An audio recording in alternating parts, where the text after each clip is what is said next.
comes Mookie Betts, right fielder. And there's his first big league base hit. His first major league home run. That's a terrific play by Betts. We've seen him go in that area before. Turning around, and that's number 3. Mookie Betts with a 3-home run game in Baltimore. Hiding right. He crushed it. It's a grand slam. And Mookie Betts has hit from the cycle. Goodbye. Home run. Mookie Betts. Red Sox win the World Series. It's been a rainy day in Boston, but the tarp is off the field at Fenway Park in Friday Night Baseball on Apple TV Plus, presented by Chevrolet. It's the Los Angeles Dodgers against the Boston Red Sox, and look who's back at Fenway. The former MVP for the Red Sox, Mookie Betts, now in Dodger blue at Fenway Park. Standings in the National League West, it's turned into a runaway for the Dodgers. They've gone 19-3 in the month of August. They have built up now a 12-game lead in the division over Arizona. In the American League wild card, the Red Sox hanging in 3.5 back right now behind the Mariners and the Astros as Boston battles for a postseason berth. Alongside Dan Plesac, I'm Wayne Randazzo. And Dan, we're here to see Mookie Betts make his return to Fenway Park, but he's not alone at the top of that Dodger order. Quite a 1-2 punch between him and Freddie Freeman. Yeah, like a 1-2 punch like Batman and Robin. It starts with Mookie Betts. He's 30 years old, and a lot of people around the game of baseball were wondering when he's going to start to slow down. It doesn't look like anytime soon. Yesterday, game 1 of a doubleheader in Cleveland, he had 5 hits. He can play anywhere. Mainly right field. You can play some shortstop. He can play some second base. He's like a middle infielder locked into an outfielder's position. Run producer. He can steal bases. Changes the game with his glove also. And on the flip side, Freddie Freeman. Stunned a lot of people when he elected to sign with the Dodgers as a free agent. Run producer. He's hit every year that he's played.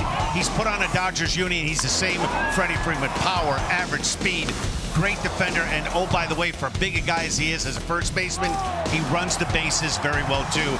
2 great dynamic players. And they've been all-stars at the top of the order. They have other all-stars in their lineup, but what Betts and Freeman have done to carry the Dodgers has been historic from a 1-2 punch at the top of the order. Well, the Boston Red Sox can hit, too. Alex Cora believes the Red Sox offense can go up against anybody in all of baseball. And yesterday, they went up against the Astros, and they put a hurting on Houston. They did. The world champs. They beat them 17-1 yesterday. It started early. Alex Verdugo, right out of the gates, didn't give really the Astros any time to even get settled in.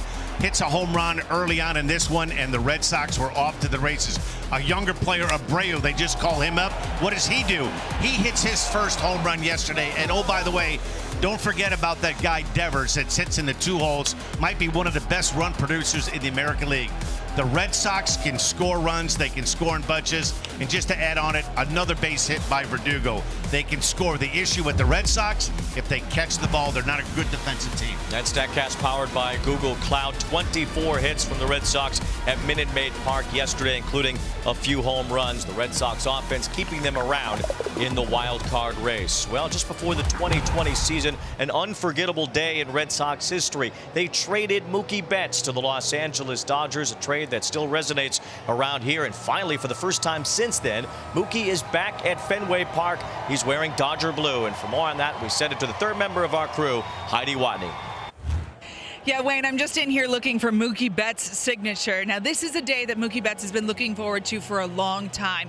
Coming back to the place where he thought he would spend his entire career. The place where he was drafted out of high school, where he grew up in the game, won 4 Gold Gloves, 3 Silver Sluggers, an MVP, and a World Series. I got a chance to talk to him and ask him what it's like coming back to Fenway Park.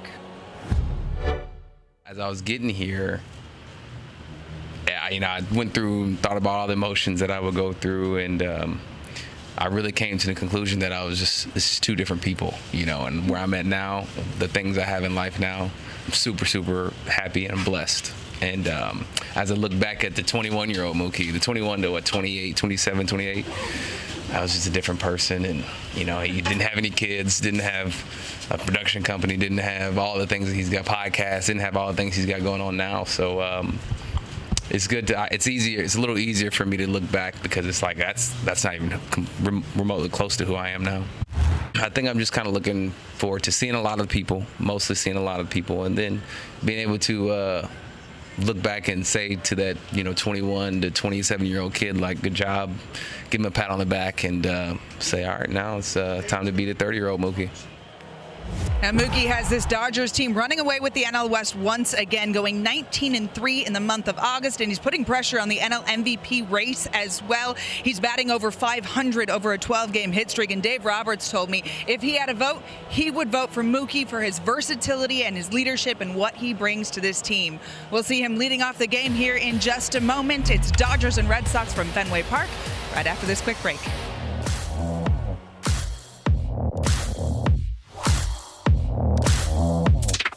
The World Series with the Dodgers and the Red Sox. Filled with all-star players up and down their roster. It should be a special World Series battle. Pitch hit, 3-run home run, Nunez. Game 1 belongs to the Red Sox. This one will drop. Red Sox are on top. Red Sox up 2-0. Got him! And that one's gone! This game is going to the 14th inning tonight. Holt is back at the wall, and the Dodgers have won it. Big launches. Left field. Come on. The Red Sox are going to take the lead.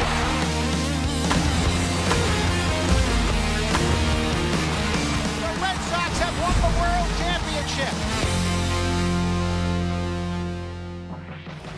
Certainly a lot of flavor between these two franchises, and Mookie Betts makes his way to the on-deck circle in front of the Fenway faithful as the Dodgers and the Red Sox about to start this 3-game series here at Fenway. The Red Sox have taken the field, and we will watch Mookie get his due from this crowd here in Boston that certainly appreciates what he did in a Red Sox uniform, and I'm sure most of them longing that he would continue to do so as he now wears the uniform of the Los Angeles Dodgers. We'll give you the lineups quickly, presented by MLB The Show 23. The Dodger lineup featuring the former Boston icon Mookie Betts, the 2018 American League MVP, making a strong case to take home that award in the senior circuit this year, extending his NL OPS lead with an unbelievable performance yesterday in Cleveland. Had 7 hits in a doubleheader, ultimately what turned out to be a doubleheader after a suspended game the other night. Betts currently with an MLB The Show 23 player rating of 95, and he'll face Cutter Crawford here tonight. Yeah, and he's a guy weighing with a big arm, likes his fastball, four-seam fastball. When he's throwing it well, the league hits about 174 on average on that fastball. Alex Carr told us before the game he's going to need to locate that fastball to set up his off-speed pitch. It's not going to be an easy thing. This is a very patient and veteran Dodgers lineup. He's going to have to work to get through this lineup. And that lineup will feature Mookie Betts at the top, Freddie Freeman right behind him. Certainly an emotional experience for Mookie Betts to come back here to Boston. And by the way, there are a lot of Dodger fans that made the trip, so it'll be a raucous ovation here for Mookie Betts.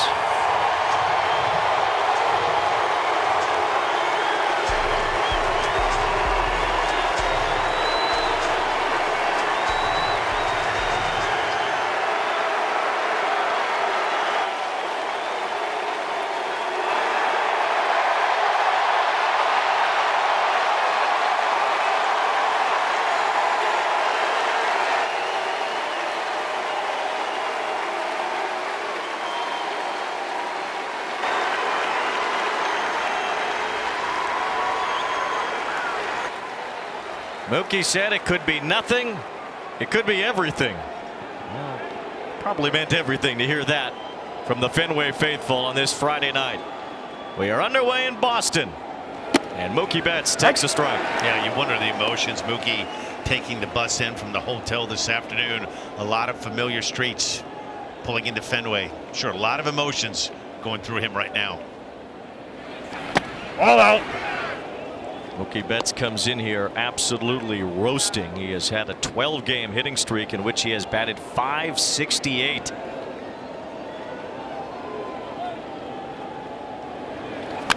The Dodgers coming from Cleveland, where Betts was 9 for 11 in that series against the Guardians. Of course, his credentials a mile long between his two franchises, starting with the Boston Red Sox, where he still has hit the most leadoff homers. He pops this one up in foul territory. It's Casas, the first baseman, and Betts fouls out in his return to Fenway.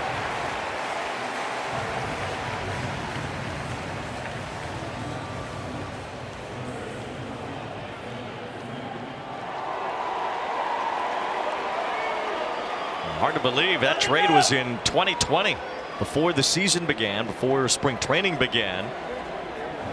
This is the first time that Mookie Betts has returned to Fenway Park. Here's Freddie Freeman, and there's ball one.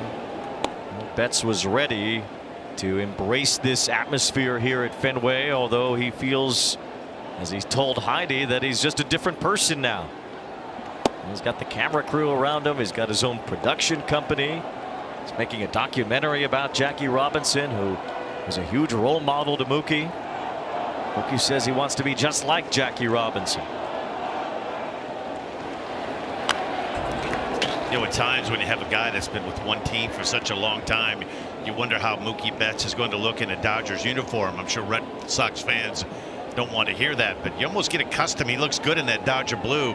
He's fit in very well. Well, he's going to wear that for a long time. There's a line drive and a base hit for Freddie Freeman. No surprise there. Freeman, another Dodger at the top of the order. As we talked about, that 1-2 punch. And if Betts isn't going to get you, Freeman probably will. Yeah, this is the lineup that's really deep. You see he gets a fastball, little cutter on the inner half. It doesn't quite get in, and he gets the barrel to it. This guy's hit since he's put on a uniform when he signed with the Atlanta Braves. Terrific run producer. Doesn't get enough credit, too. He's a great base stealer, base runner. Can flash some leather, too, at first base.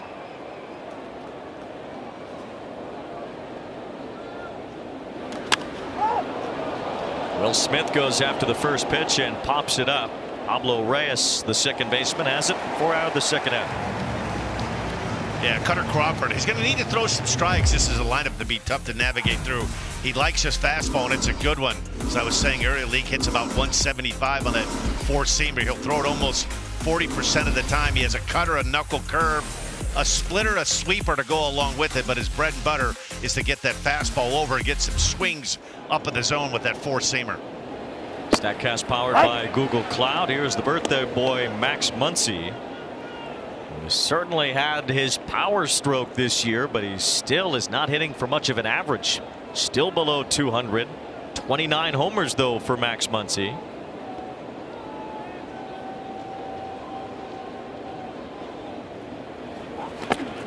The Dodgers would ultimately trade some of those home runs for a little higher average, more base hits, a little better game plan from Muncy. Yeah, and for a guy that normally the MO on Max over the years has been his bats don't start until he gets 2-0. A good look at Dave Roberts right there. He's been a little bit more impatient this year, chasing some balls out of the zone, getting count leverage like a pitch here and swinging at pitchers' pitches. Muncy pops this one up. All 3 outs in this inning. Pop-ups from the Dodgers as Muncy flies out to Yoshida in left. So Cutter Crawford fights through the noise and works a scoreless top of the first in Mookie's return to Fenway. Starting lineups presented by MLB The Show 23. The Red Sox lineup features a former Dodger, Justin Turner, who's meeting his former mates for the first time since signing with Boston in January. Turner played each of his last 9 years in Dodger blue. He currently has an MLB The Show 23 player rating of 76. A lot of cross-pollination between the Dodgers and the Red Sox. First pitch swinging and a long fly ball from a former Dodger. Alex Verdugo sends one out, and the Red Sox have the early lead.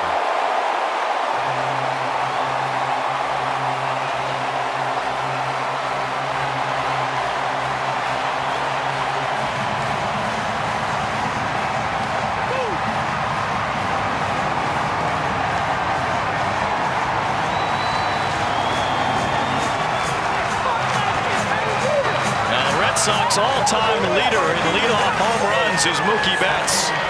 And in his return to Fenway, it's the guy that was most prominent in that trade. Coming to the Red Sox, Alex Verdugo, who launches a leadoff home run.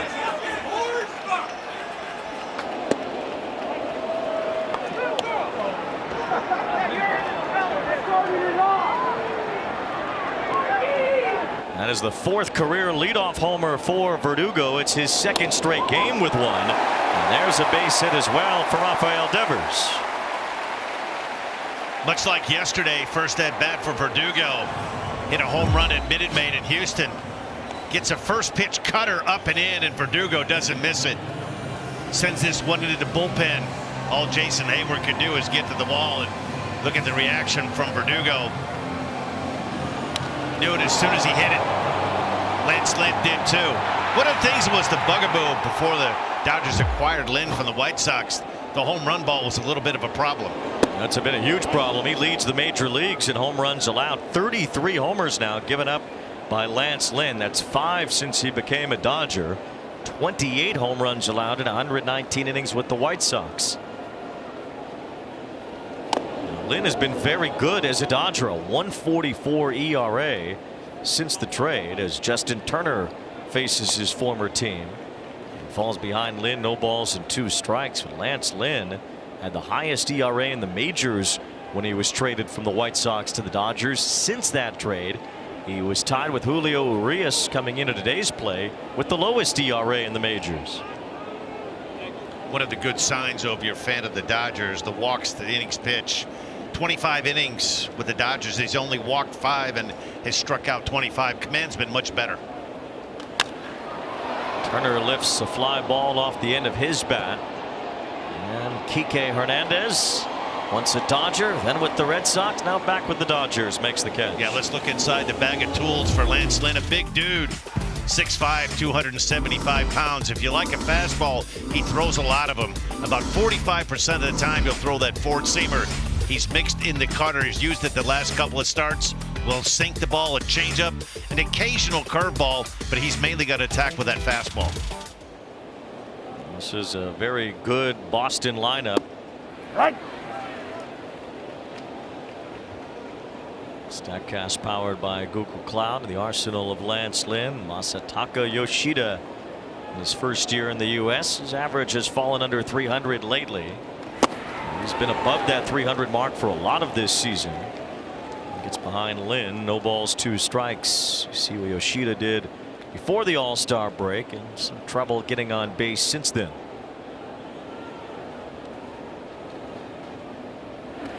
Oh. One of the featured players on Team Japan that won the World Baseball Classic. It was kind of his coming out party. A lot of people around the Red Sox were wondering how he would acclimate to life at the major league level. So far, it's been a pretty easy transition. Oh no.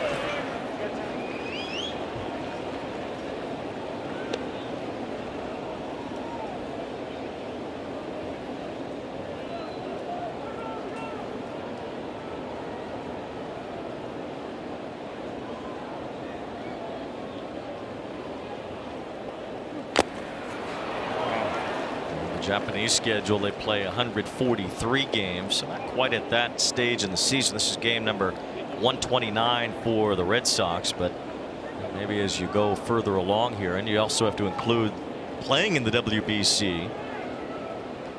Maybe Yoshida is hitting a wall. You know, they also have 1 day off a week in Japan, which they don't have here. Yoshida pops this one up on the infield, and Miguel Rojas makes the catch.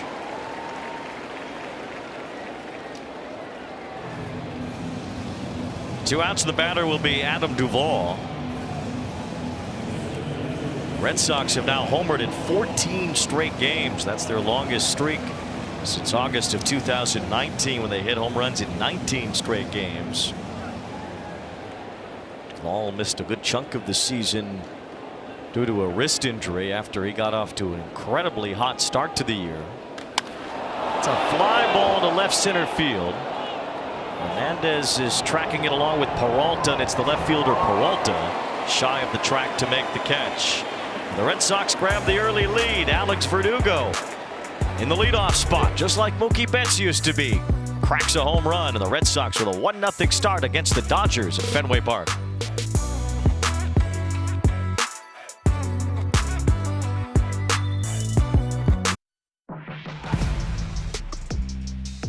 Welcome back to Friday Night Baseball on Apple TV Plus, presented by Chevrolet. I'm Wayne Randazzo with Dan Plesac and Heidi Watney. We're at Fenway.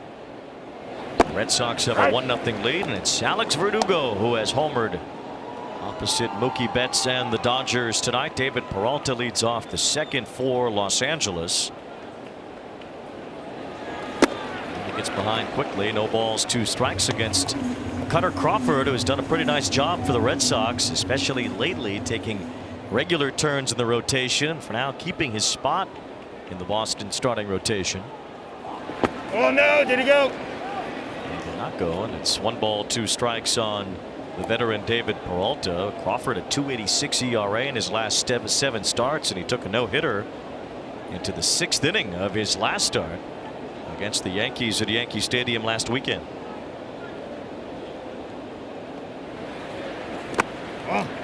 Like a lot of pitchers you see now, he has that short arm action, almost kind of that pocket pat delivery, the delivery that you see mainly from a lot of catchers. He takes the ball out of his glove, brings it up right near that ear level. Doesn't have that long looping arcing action. And Lucas Giolito stands out as a guy with that shorter arm action. Cutter Crawford, who does throw a cutter about 30% of the time. His second year in the big leagues, has taken an opportunity and run with it for the Red Sox over the last couple of months. Still 2-2 on David Peralta as Devers gives that a look, but it's out of play. Yeah, that last pitch is what makes him so difficult to hit. He likes to throw that 4-seam fastball when it's up in the zone. The 93, 94, it plays a lot more like 96, 97. You see that short arm delivery, that 4-seam rotation. So inviting, looks like you can hit that ball. We talked about it earlier, league average 174 off that 4-seam fastball. Oh no. 3 balls, 2 strikes on Peralta. Once again holding up his swing to try to work the count back into his favor. And there's Kike Hernandez, who started this season with the Red Sox, now back with the Dodgers on deck. Ball 4 to Peralta. It's a leadoff walk to start the top of the second. Pretty professional at bat there by Peralta, who spent a lot of time with the Diamondbacks. Made the young Crawford show all his pitches, laid off a couple of hard breaking balls. Well, nice hand for Hernandez as he bats here. Well liked everywhere he ends up. And especially well liked by the Dodger fans. There are so many Dodger fans here that it's going to be difficult at times to pick out who's cheering for who.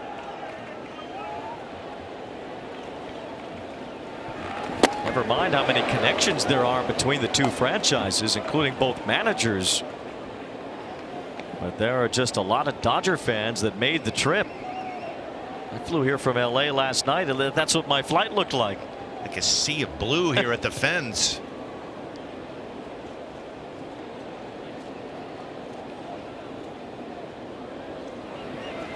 No balls, 2 strikes on Kike Hernandez, who has swung the bat nicely since rejoining the Dodgers.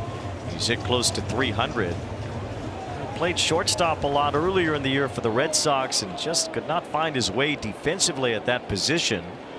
Some thought that maybe because he went to the WBC and didn't play shortstop, and then it was a somewhat unfamiliar position for him coming back to the Red Sox. Didn't have quite enough time to get up to speed at that position.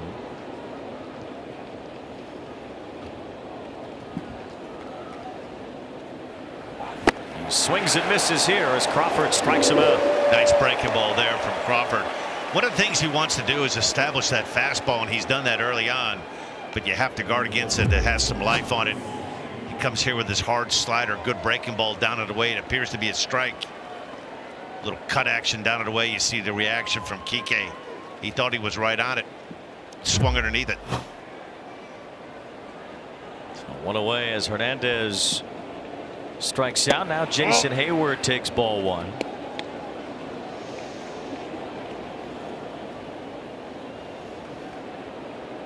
It's been a big veteran infusion in the Dodgers this year with guys like David Peralta, Hayward, Miguel Rojas, even Kike Hernandez coming back. And Dave Roberts sounded like he's trying to clone some of these guys because of the way that they go about their business, the professionalism, the leadership, how much they care about winning, There's Ahmed Rosario, another veteran player who was recently brought in. Well, I think it starts and stops with your good players. When you have like Betts and Freeman do things the right way, I think that trickles down. You often hear about, you know, a manager being a player's manager, but really, if you really dig into all the really good teams in baseball and you go back to the past, you can point a finger at the manager. It's a good look at Dave Roberts, but the real policing goes on inside of that clubhouse. And when you have guys like Betts and Freeman and Will Smith and Max Muncy, kind of no nonsense, they show up to play every day, and it's no coincidence. This Dodger team, it's a winning organization, and a lot of people, myself included, thought when this year started, all the money that the Padres spent, that maybe, just maybe, this was the year that the Dodgers were going to get knocked off their throne, but it's far from that. They're the best team in the West by far.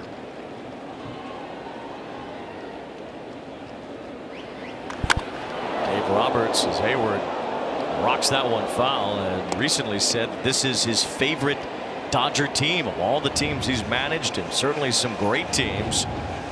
Regular season success like you wouldn't believe over the last few years, including last year's team that won 111 games. He says this group, the way it's constructed, the way they act, this is his favorite Dodger team of all. There goes the runner from first as Hayward pops one up.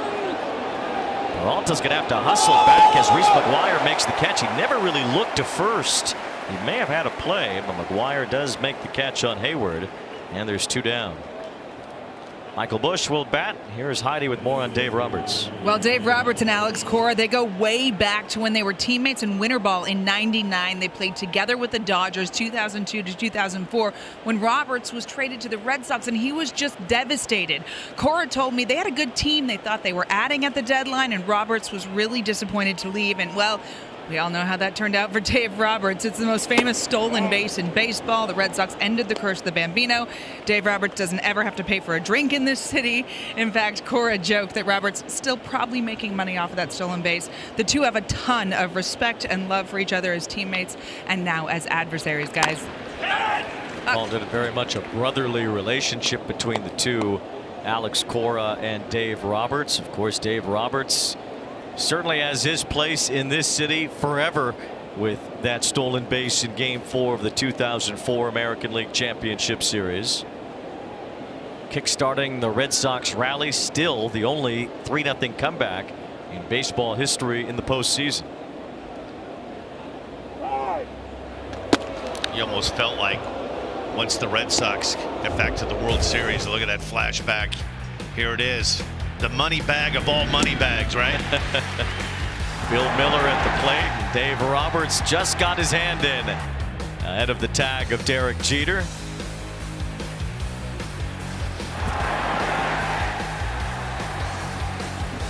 Bill Miller, they would then get a base hit to score Roberts. Ortiz walked it off in extra innings. And the comeback was on for the 2004 Red Sox all the way to the end of the curse of the Bambino. Yeah, you felt like once they got to the World Series against the Cardinals, they were a runaway train. They made short work of a pretty good Cardinals team, but when they came back against the Yankees, I don't think anything was stopping that 2004 Red Sox team. A strike, and it's 2 balls and 2 strikes. Think about Joe Buck's call. As Red Sox fans long to hear it. Boston Red Sox world champions, and well, it seems like that whole saga has been long gone as the Red Sox have started to stack up world championships, winning again in 2007, winning again in 2013, and then with Mookie Betts in his MVP year in 2018, 4 championships in the last 19 years for this franchise. Peralta running on 3-2. Michael Busch lifts a fly ball. And Pablo Reyes in shallow right center field makes the catch. Cutter Crawford works around to lead off walk. It's 1-0 Red Sox. Friday Night Baseball on Apple TV Plus, presented by Chevrolet, official vehicle of Major League Baseball. Bottom of the second at historic Fenway Park. As the Red Sox lead the Dodgers 1-0. Mookie Betts' return tonight. Also rematch of the 2018 World Series. Lance Lynn delivers to Tristan Casas.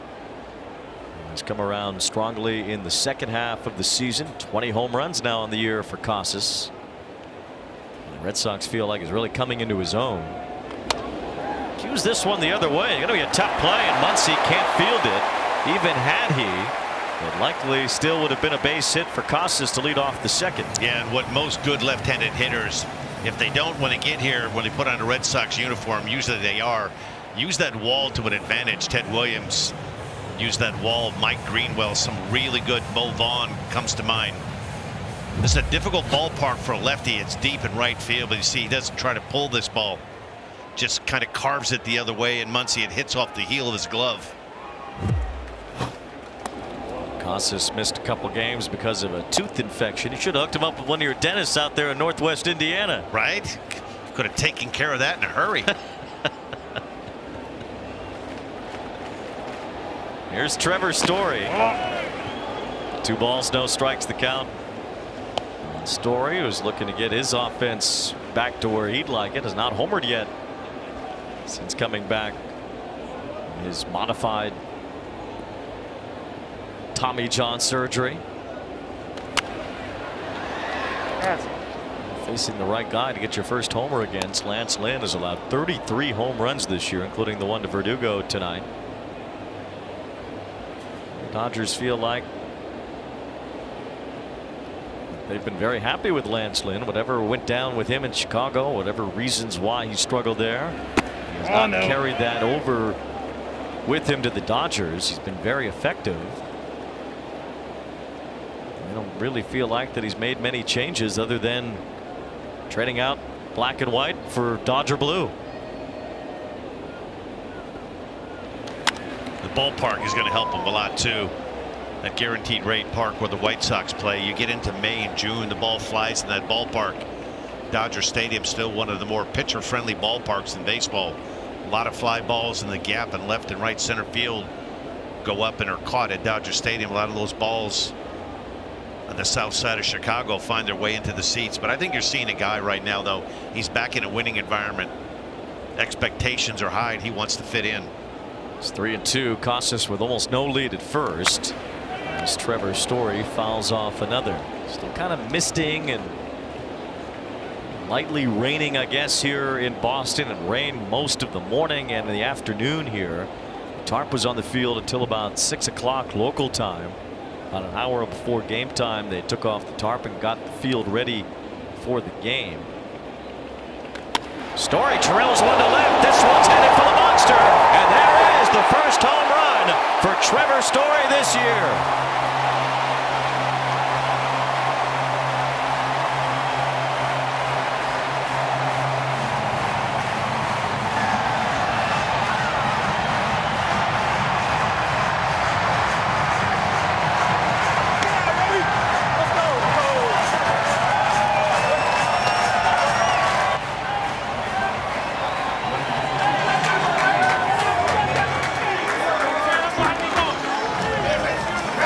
Trevor Story excited to grab those inflatable dumbbells. His first home run in nearly 1 full year, 355 days since the last homer for Story. 3-0 lead for the Red Sox. 2 homers now allowed by Lance Lynn. Maybe, just maybe, Trevor Story walked up to the box and looked out at a familiar uniform from his playing days with the Rockies. Lots of head-to-head matchups with the Dodgers. Now base hit for Reese McGuire. And 3 straight hits for the Red Sox to start this inning. One of the things you know with Lance Lynn, he's going to fill up the zone with strikes. 3 balls and 2 strikes. He wants to cut her away, and it backs up right into that nitro zone, and Story doesn't miss it. That pitch can be a tough one to keep fair because it's on the inner third of the plate, tailing in, but he gets the barrel to it and keeps it fair.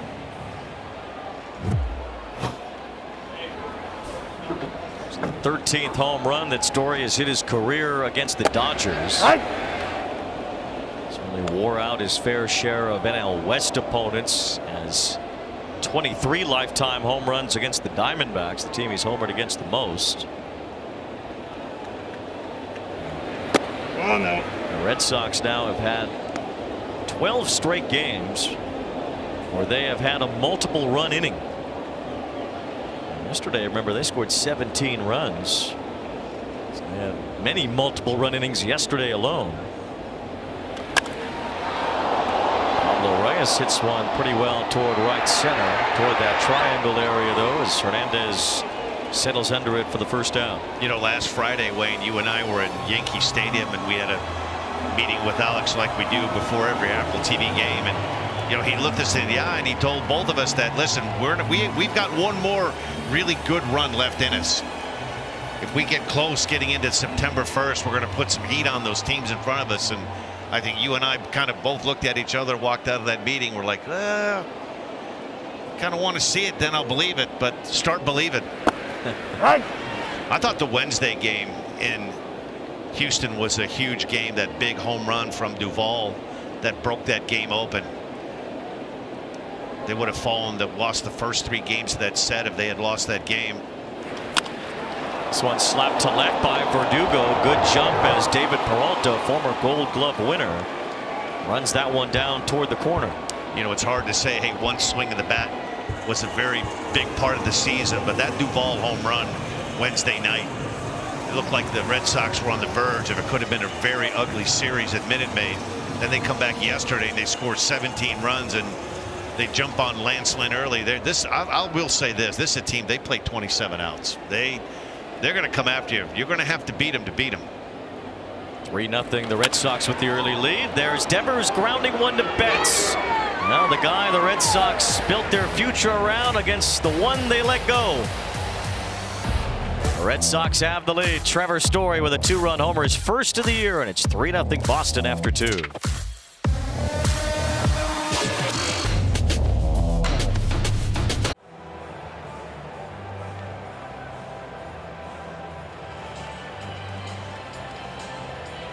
Tonight's odds courtesy of BetMGM, and we're talking the NL MVP winner. Now, Ronald Acuna Jr. has been kind of the front runner all season long. He's pacing the field. But, you know, Mookie Betts, Freddie Freeman, they have certainly turned it up lately. And I asked Dave Roberts about it. He said, look, I might be biased, but with Mookie's versatility, remember, he's a Gold Glove outfielder. He's now playing the infield. He's on a 12-game hitting streak, and he's really carrying this team. Freddie Freeman, not too shabby either. They're putting some pressure on Acuna, guys. They sure are. You know, in wins above replacement, Mookie Betts has actually passed Ronald Acuna Jr. And Acuna had all the following early on, rightfully so, and still has a chance to do some historic things himself this year. It's going to be quite a race for National League MVP. I figure with the Braves and the Dodgers, clearly the 2 best teams in the National League. It's fitting that the MVP comes from one of those teams, as Miguel Rojas has a base hit. The Dodgers have their leadoff man on here at the top of the 3rd. You know, Dave Roberts, listen, I don't think he gets enough credit for a job he's done. Had a lot of injuries, a lot of personnel on the IL. Kershaw spent some time on the IL. Walker Buehler. Having this guy at the top of the order certainly helps too. Boy, what a 1-2 tandem. We talked about it in the open. Batman and Robin, Betts and Freeman. I don't think there's a better tandem right now in the game. Might not be a better 1-2 in the history of the game. I showed you in the open relative to their own team how Mookie Betts and Freddie Freeman have carried the Dodger offense. All time, they're on pace for the best OPS plus from 1-2 in the lineup in Major League history.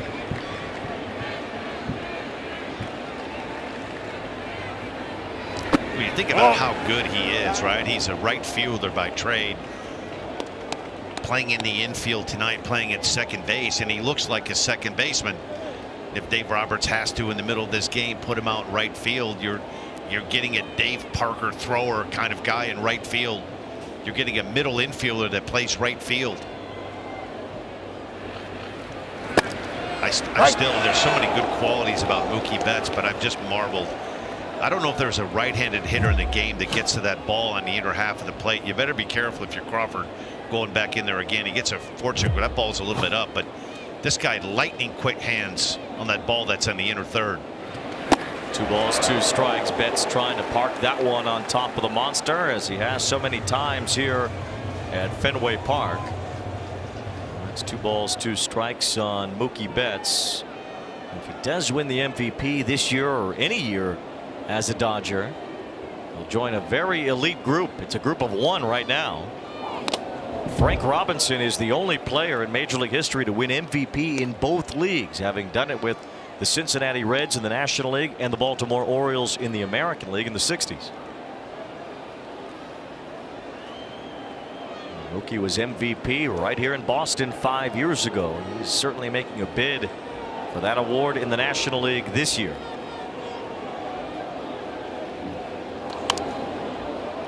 Battles here with a count 2 balls and 2 strikes. Mentioned Betts and Freeman on pace for the best OPS plus ever by a 1 and 2 in the lineup. The other 1-2 punches on that list, well, 4 were different members of the Big Red Machine. And then the 1985 Yankees that had Ricky Henderson and Don Mattingly. And here's Mookie Betts striking out, so he's 0 for 2 in his return to Fenway. Yeah, really good breaking ball here by Crawford, but he's made aware because that life of that fastball that's up in the zone. Look at this part. Look at the rotation on this here, like a split changeup. Mookie starts to pull the trigger, can't recognize what it is. Locks him up inside. 1 to Freddie Freeman, who had a base hit his first time. Freeman hitting .337 OPS, near 1,000. He has 47 doubles this year. A chance to get to 60 doubles for the season.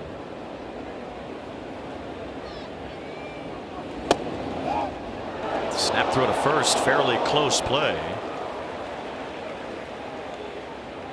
As Miguel Rojas dives back. And we focus a lot on home run records. But Freddie Freeman has a chance to be just the 7th player in Major League history to reach 62 base hits in a season.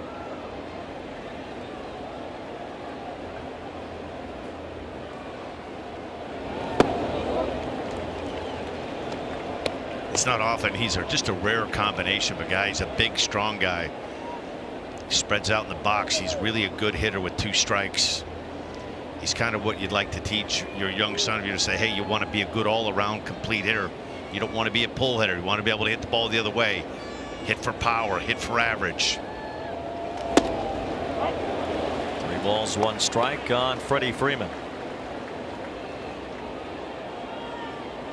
You know, there were some that people thought that when he put on a Dodgers uniform, maybe some of that production would go down in a more hitter-friendly ballpark, but that hasn't been the case.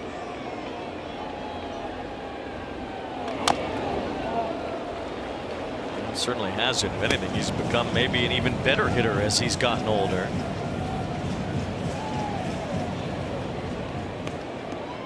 Hitting over 300, on base over 400, slugging over 500.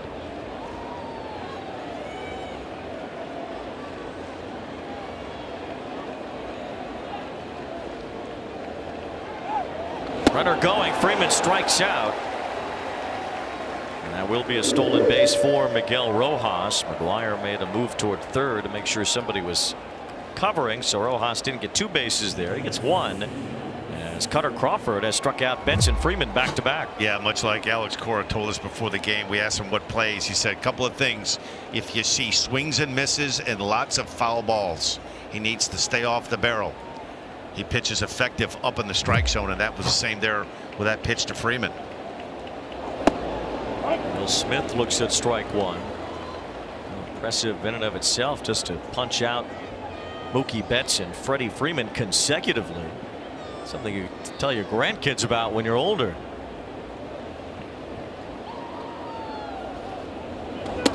1 ball, 1 strike. You ever get a good tandem like that, McGuire and Canseco maybe? Oh, there were a lot of good ones, right? Dave Winfield, Don Mattingly back to back. Those 2 guys weren't very fun to play against, but Canseco, McGuire, they would get your attention at like noon at lunch when you had a night game. There's no doubt about that.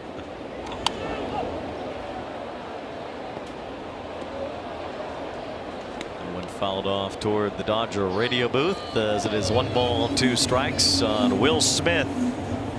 Dodgers all-star catcher who gets lost in the shuffle a little bit, but this is some player too. He is at .324 with runners in scoring position this year, and he's become one of the better all-around catchers in the game.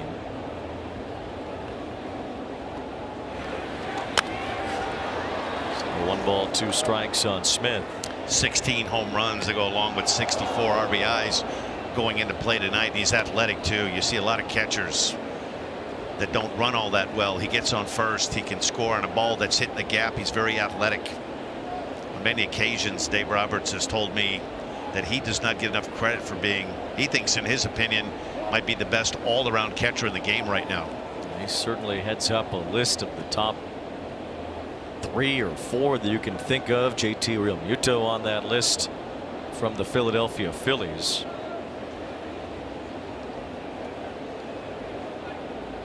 Time is called as McGuire goes out to the mound to talk to Crawford.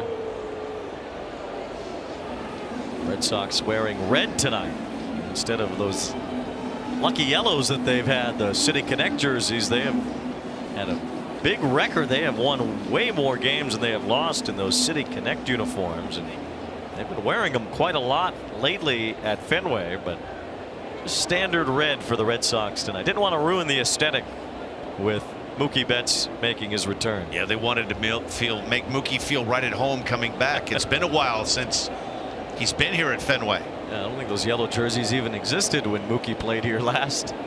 Swing and a miss by Will Smith, and Cutter Crawford strikes out Mookie Betts, Freddie Freeman, and Will Smith consecutively to end the 3rd.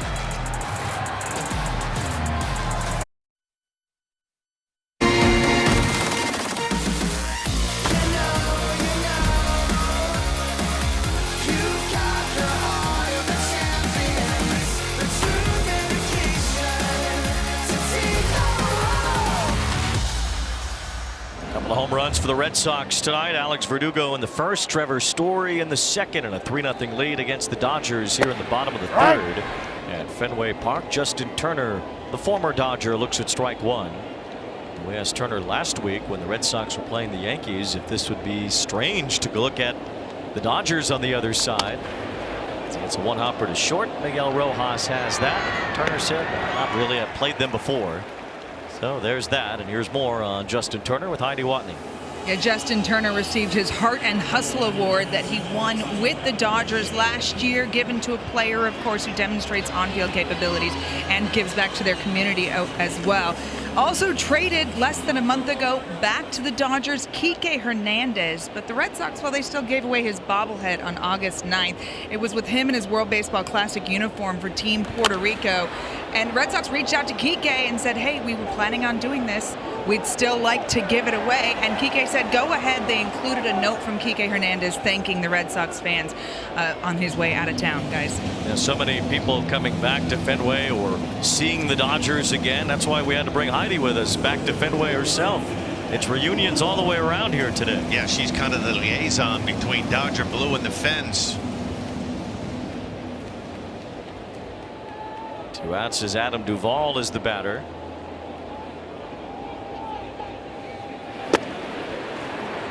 I'll tell you, one swing of the bat Wednesday I thought kind of changed the second half for the Red Sox. Down behind the 8 ball, looking like they possibly could get swept in that series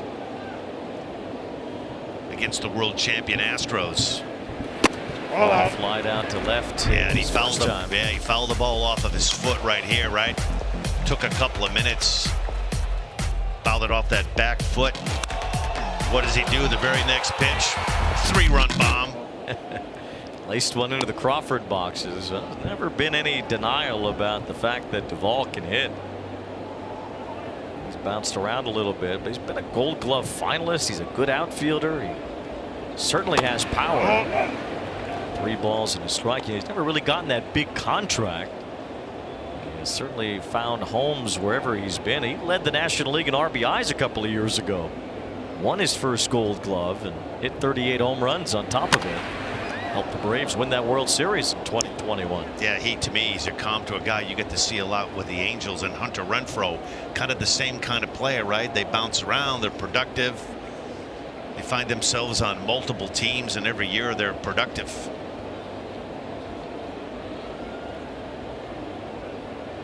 Three balls and 2 strikes on Duvall, who faces Lance Lynn. He's allowed a couple of home runs so far. Lynn's now allowed 33, the major league high this year. Ball pops this one up. Muncy is over, caught the last one, and can't quite reach this one. Still 3-2 on Duvall.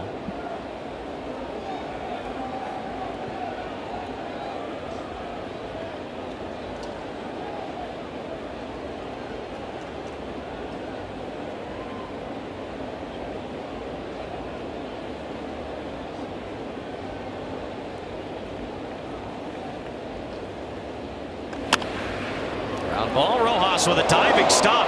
Gets up, fires to first. Freeman can't dig it out.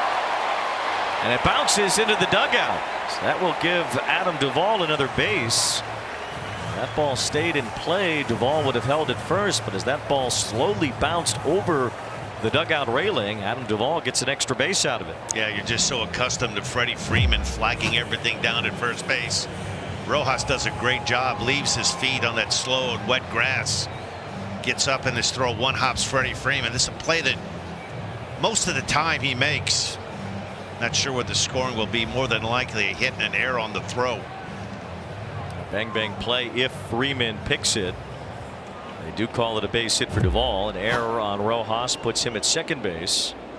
So now Tristan Casas, who had an infield hit his first time, comes up. Oh no. Ball 1 to Casas, who has a very good eye. That's one of the things that stands out about Casas as a young hitter. You see the OPS in 826. It's because he draws a lot of walks.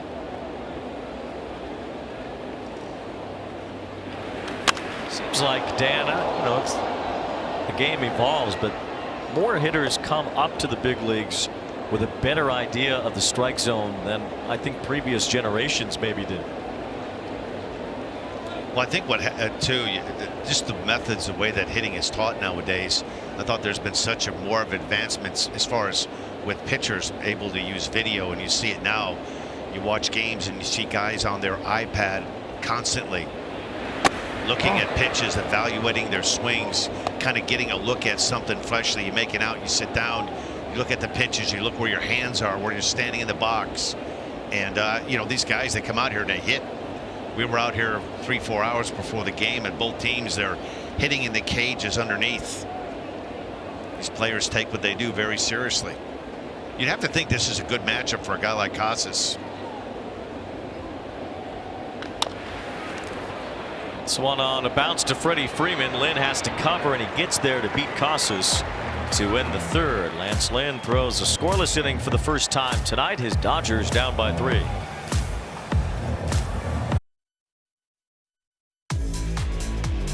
Back at Fenway as Mookie Betts looks out at some of his great moments in a Red Sox uniform, the 2018 MVP, and even the guy part of that trade, Alex Verdugo, cheering on Mookie Betts.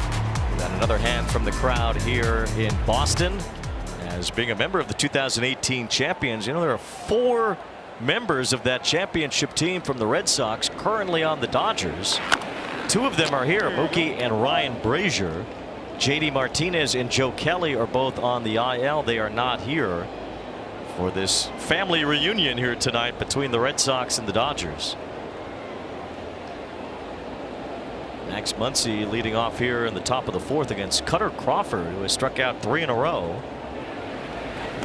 3 struck out were Betts, Freeman, and Will Smith. There's Brazier continuing his conversations with his former Red Sox relief members. They've been chatting away. There's Chris Martin.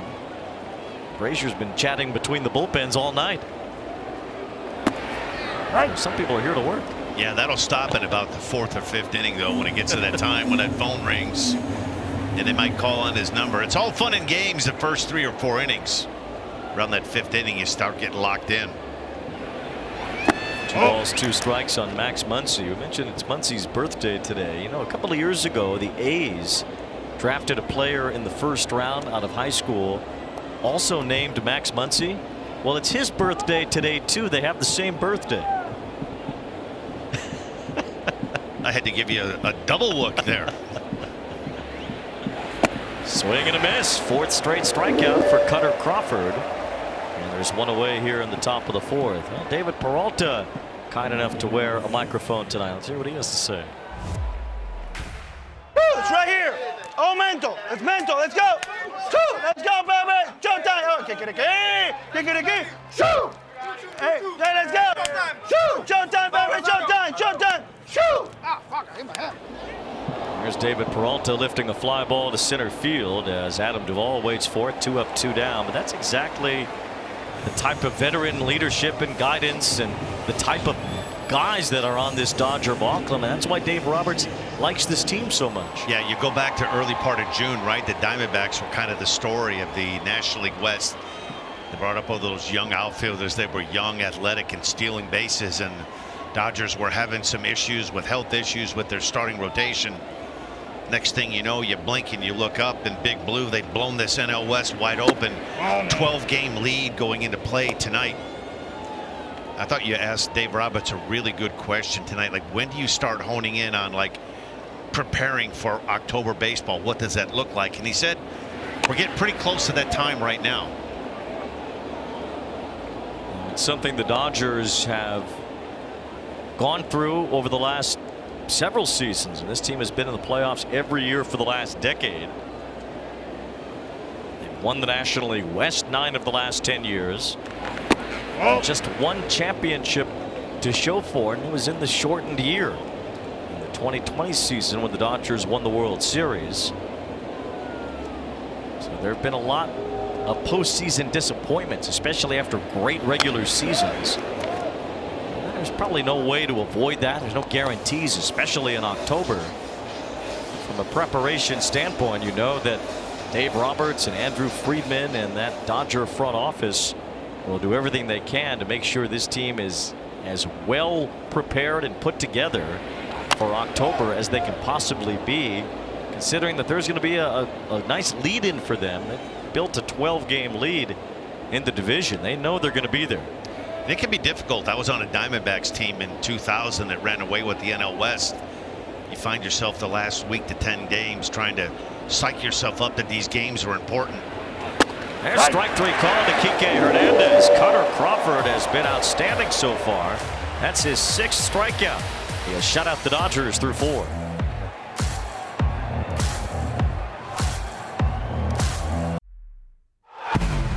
For a Sage manager interview with Dave Roberts. Dave, you told me before the game that you were glad Mookie was going to take some of the attention off of you, but this is a special place for you as well. What's it like for you coming back here? It's always special, Heidi. I think they've got one of the best fan bases in all of sports. They have long memories, and for me, fortunately, I'm in their good graces, and so every time I come here, I think about all those great players, those great moments, and winning a championship here.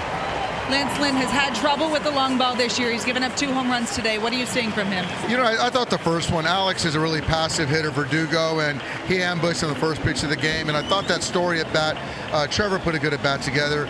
I tried to go with the fastball down in a way, I think, and it leaked middle in, and he put a good swing on it. But I think that, you know, Lance a workhorse, so we're going to see him in the 7th inning. All right, thanks, Dave. All right, Heidi. Dave Roberts playing prognosticator as he hopes for Lance Lynn to go deep into this game. You know, the Dodgers essentially played 2 games yesterday. They had a suspended game on Wednesday night in Cleveland, which was only in the 3rd inning, so that carried over to yesterday, and they had to play a full game after that. So they were busy yesterday against the Guardians before making their way here to Boston, and the Red Sox were in Houston knocking around the Astros yesterday, scoring 17 runs before returning home. Here's a fly ball to left, hit pretty well off the bat of Reese McGuire. Back near the monster is Peralta, and it's off the wall. McGuire has a double. Peralta couldn't get up high enough. Reese McGuire with a 2-base hit. Yeah, that could be such a tough play when you don't play here at Fenway. What to do? You don't want to get too close to that wall. You want to give yourself a chance. McGuire hits this one pretty much straight up left field. See, he kind of just gets caught drifting. The wall comes up on him quick.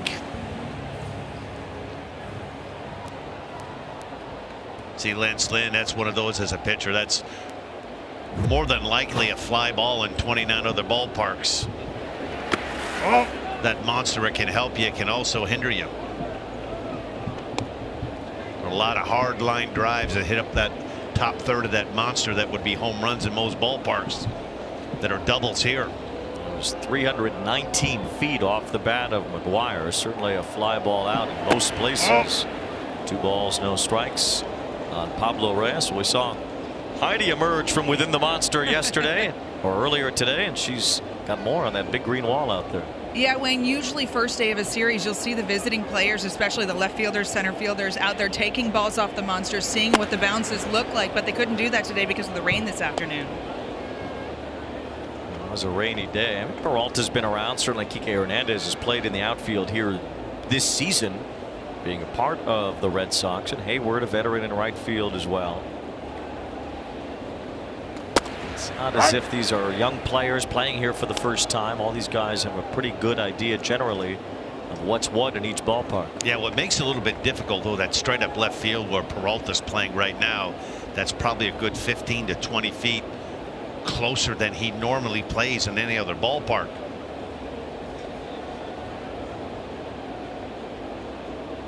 Count is 2 balls, 2 strikes on Pablo Reyes.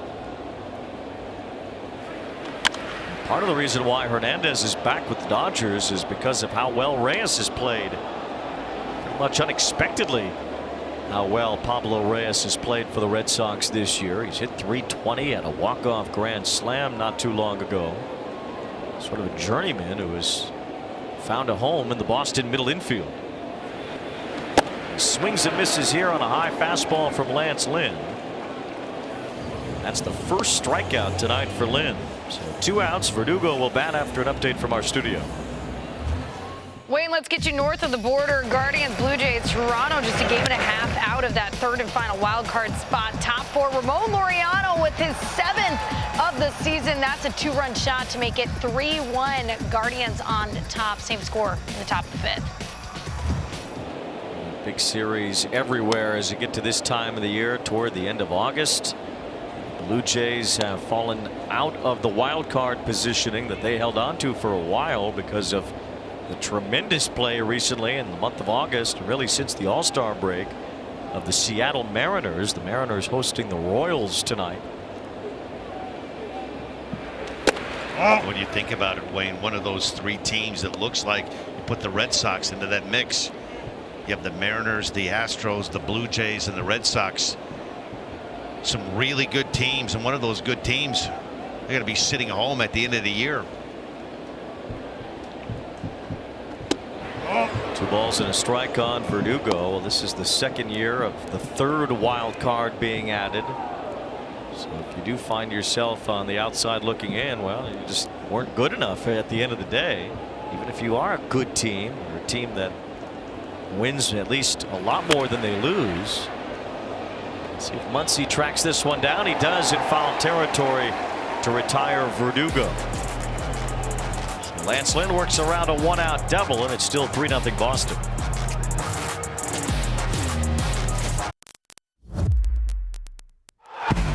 Time for a stage manager interview with Alex Cora. Alex Verdugo was pumped up in this dugout just before the game, and then he ambushed a fastball. How do you get him to channel that emotion for good?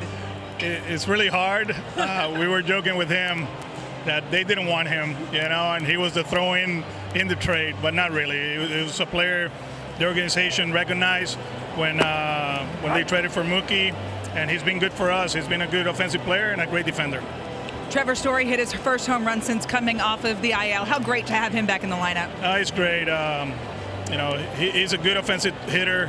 People just take for granted that because you get 30 at-bats in the minor leagues, you're going to come here and dominate, and that's not the case. And little by little, you can see him taking better swings and gaining confidence. All right, thanks, Alex. Thank you. Alex Cora referencing a minor league rehab assignment, and a little different. Trevor Story was out the entire season. He needed some ramp-up time, some sort of spring training before coming back to the Red Sox. We're seeing more and more around the league where You know, if a player's out 5, 6, 7 weeks, they won't take a minor league rehab assignment. They'll go straight back to their big league team. Yeah, you go back to 2016 and Kyle Schwarber kind of ruined it for everybody, right? Jason Hayward pops it up. There is Trevor Story on the outfield grass, and there's one out here in the top of the 5th inning. Well, Cutter Crawford's been impressive. We take a look at our pitching decisions presented by Sage. Well, one of the things he does, he's been able to throw strikes. He struck out before this inning 5 of the last 6 guys. The splitter, the cutter, he's everything working. Alex Cora told us before the game, look for 2 things: swings and misses and lots of foul balls, and we've seen a little bit of both. Michael Busch, the batter for the Dodgers. As he takes ball 1. Busch with his first major league home run in yesterday's game. You see the job Crawford has done. 6 strikeouts. He's taken down all the best Dodger hitters to this point. That was a strike on Busch. Yeah, getting back to 2016. Remember, Schwarber missed most of the season with the Cubs. Was an extended spring. Stayed around in Arizona during the Cubs right before the postseason. Oh no! And just had a monstrous 2016. One of the reasons why the Cubs were able to come back from down 3-1 against the then Indians. That memorable 2016 World Series.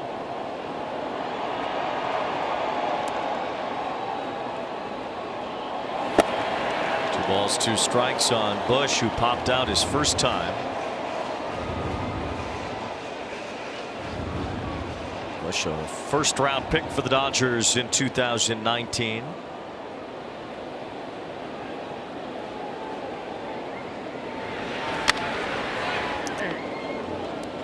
Yesterday, hit his first major league home run in Cleveland. Boy, way to break out, right? In Cleveland. Almost straightaway center field, right over the stretch there of Laureano. Nice balance, gets this one out in front.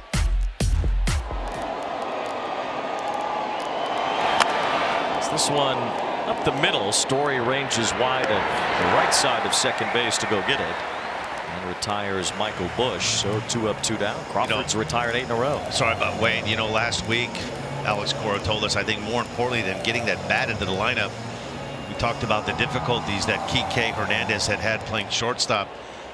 There's been a problem with the Red Sox catching the ball. You go back to that series against the Astros, games 1 and 2 of that series. They kicked the ball around a little bit. Games 3 and 4, they caught the ball. They scored some runs. When they play good defense, they're a tough team to beat. They can hit, they can score some runs.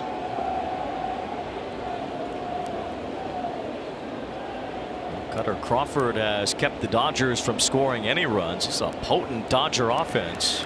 They've averaged over 5.5 runs per game. They're tied with Texas for the 2nd most runs per game in the major leagues this year.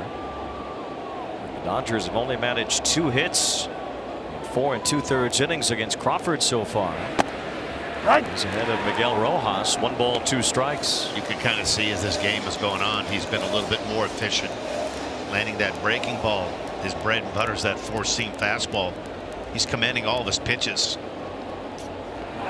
Swing and a miss. Miguel Rojas strikes out. And Cutter Crawford in command through 5. His 7th strikeout to end a 1-2-3 inning. Plan was to replace him. Well, they didn't really do that. As Devers lifts a fly ball to left. David Peralta sizing it up as he makes.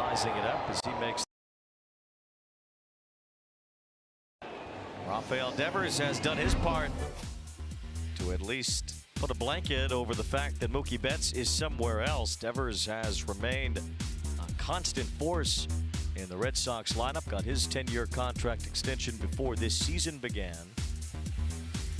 There's no rule that said the Red Sox couldn't keep both of them. They let Xander Bogaerts go since then as well. He got a mega contract with the San Diego Padres. But the Red Sox made their decision. It was to get under the luxury tax, or for whatever reason they didn't think they would be able to keep Mookie Betts. He's a Dodger, and the Red Sox got Alex Verdugo out of it. They got Connor Wong, who's been in this half-and-half role catching with Reese McGuire this year, and Jeter Downs no longer in the Red Sox organization. Here's a look at Wong, who was part of that deal with Verdugo. So they got something. They certainly didn't get anything close to the value of Mookie Betts, who has gone on to become maybe even more valuable since joining the Dodgers. Yeah, it really puts you in an enviable spot. You come on the spot here, you take over a storied franchise like the Red Sox, and the guy you're looking at, you're faced with the decision. Can we win without him? Can we afford to sign him? Can we keep him?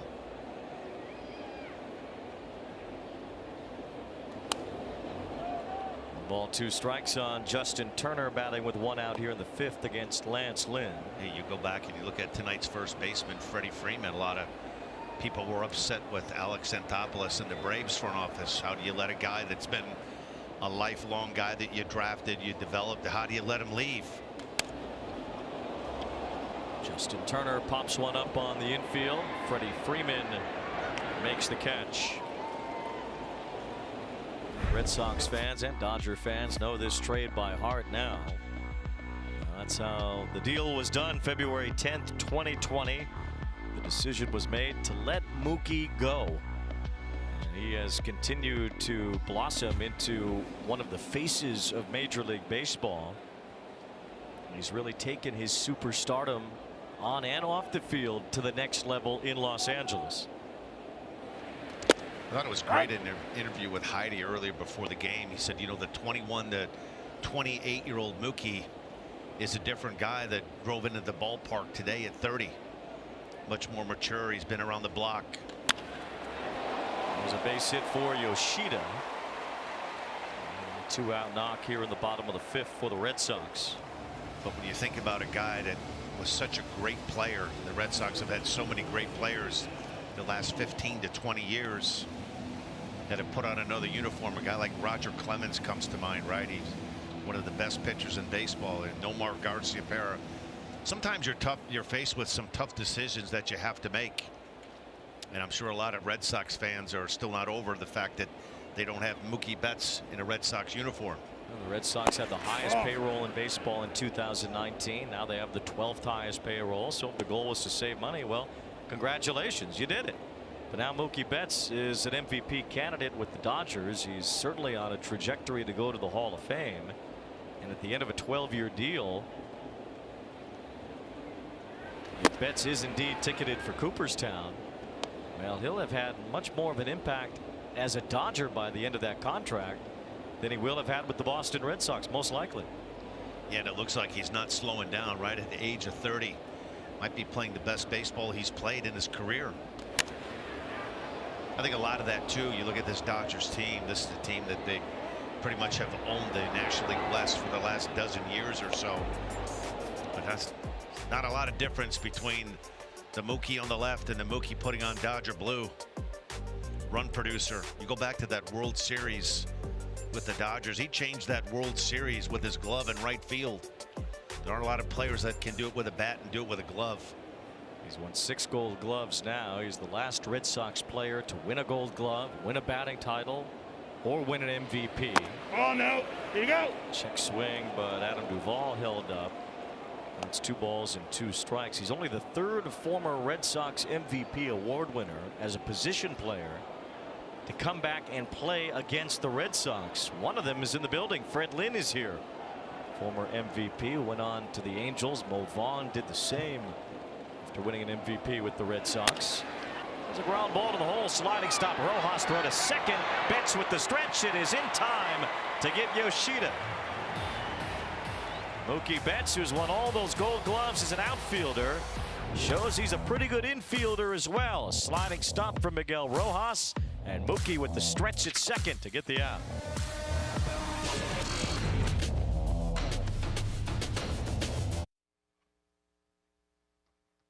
Lauren Gardner with your studio update. Something special brewing in Motown. Astros starter Framber Valdez tossed a no-no through 7. The last 3 outs of that 7th inning were all strikeouts, 114 pitches. It looks like he's done for the night. How about this, Wayne? The last time a starter tossed 2 no-nos in a single season was Max Scherzer in 2015.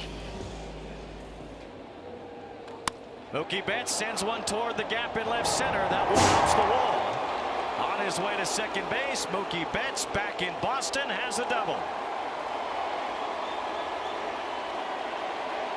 And he shucks and jives for the fans here at Fenway. Yeah, just like the start of the game for Verdugo, right? Ambush City. Ready to hit early off of Cutter Crawford. Third at bat, he's seen just about everything. A little slider, he tries to get out at third. Leaves it inside, and this is a bullet off that monster.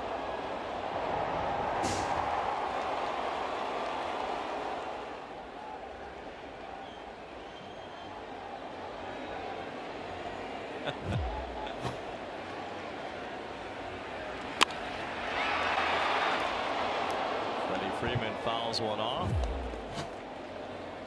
There you go. Just like Mookie. Well, you know, if Vin were around, he would have said, well, Mookie says hello.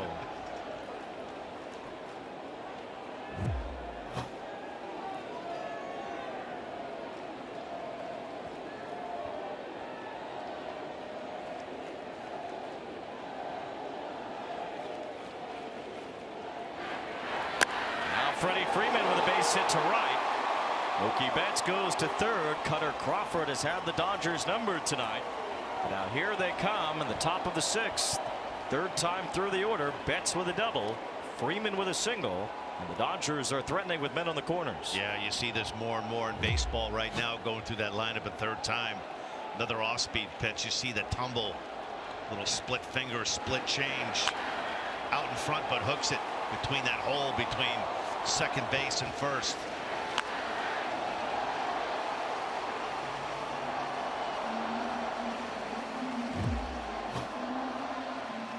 Alex Cora will take the baseball from Cutter Crawford, who dished out 5 fabulous innings for the Red Sox tonight. But he ran into Mookie and Freddie to start the top of the sixth. So he's on his way out. The Red Sox bullpen will try to hold the lead here at Fenway Park. Welcome back to Friday Night Baseball on Apple TV Plus, presented by Chevrolet. I'm Wayne Randazzo alongside Dan Plesac and Heidi Watney. We're at Fenway Park in Boston. Reunions all the way around here, including Dave Roberts back at Fenway. Mookie Betts in his first game against the Red Sox in this iconic ballpark. And a double to start this top of the sixth inning, followed by Freddie Freeman's single, has chased Cutter Crawford out of the game. So the Red Sox have to go to their bullpen. And now it's Nick Pivetta facing Will Smith with runners on the corners. And Smith with a drive toward the left field corner. This one is deep, and it's off the top of the monster. Betts scores. Freeman will go to third. Will Smith has an RBI double. And here come the Dodgers. It's now 3-1 Boston. Yeah, it's so hard to get through this lineup a third time. First pitch breaking ball from Nick Pivetta, who's been pretty good out of the bullpen. He picked up the win in relief Wednesday. 2/3 of an inning. Will Smith with a good game plan right here. You look at that curveball. That's that knuckle curveball. It stays on the inner half of the plate, and Will Smith drops the barrel to it. That's one where the monster helped you as a pitcher. Most ballparks, that's a home run.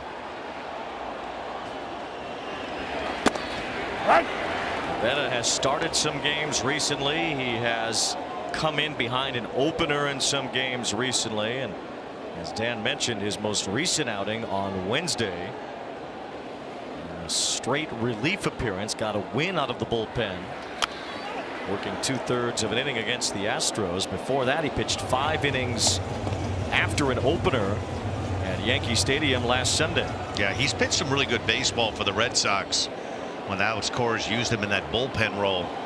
I know Phillies were a little disappointed. They thought they had a frontline starter early on in his career. It didn't pan out with the Phillies.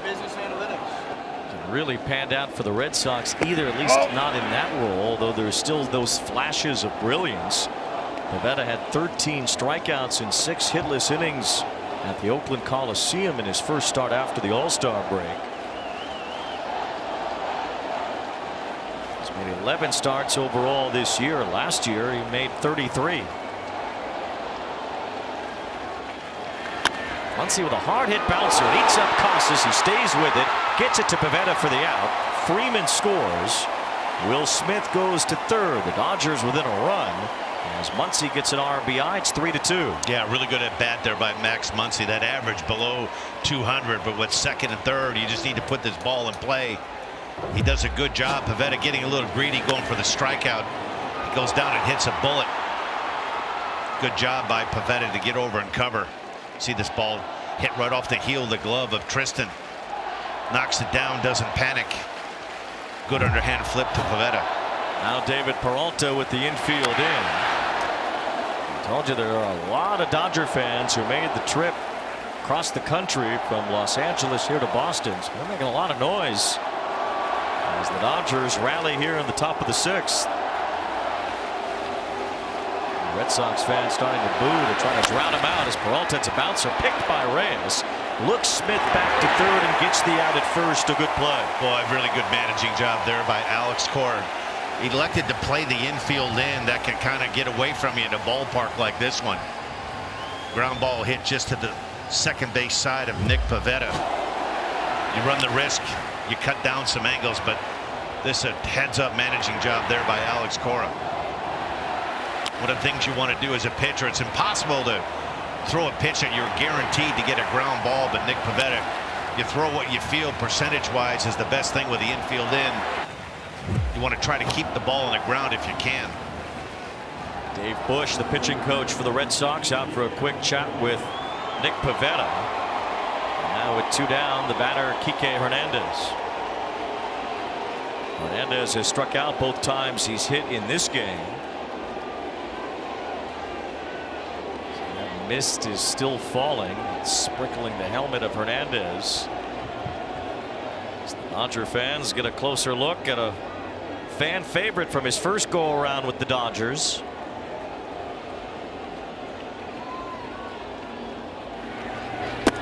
Pivetta slips as that strike lands to get ahead of Hernandez, who turned 32 years old yesterday. Dave Roberts saying before the game that Kike has been a model citizen since coming back to the Dodgers organization.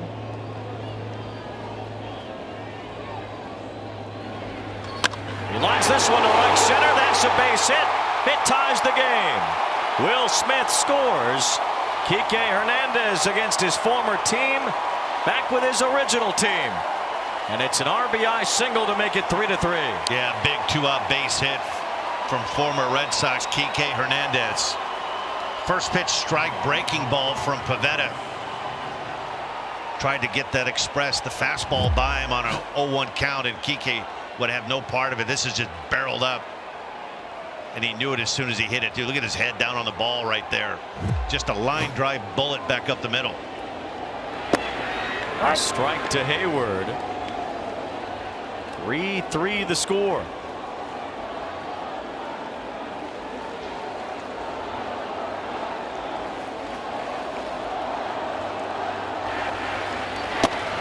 Just wonder that walk out to the mound before Kike was up. You've got a guy in Hayward that has struggled a little bit, even though the odds say that right is a little bit better of an attack. Dodgers though 3 for 6 with runners in scoring position.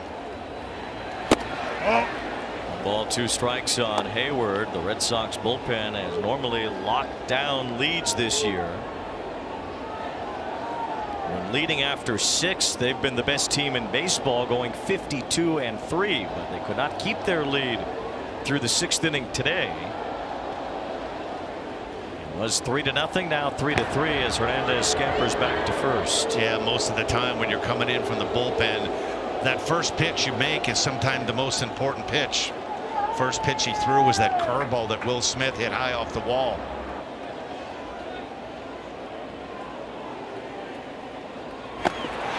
Strikes out to end the inning. Nick Pivetta comes in, allows 2 inherited runners to score, plus the tying run as the Dodgers rally for 3. Kike Hernandez the game tying hit.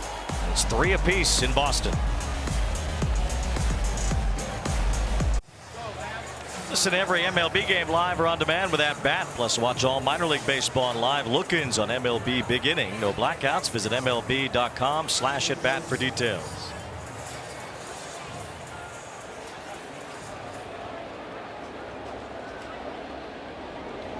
Bottom of the 6th, Tristan Casas takes ball 1.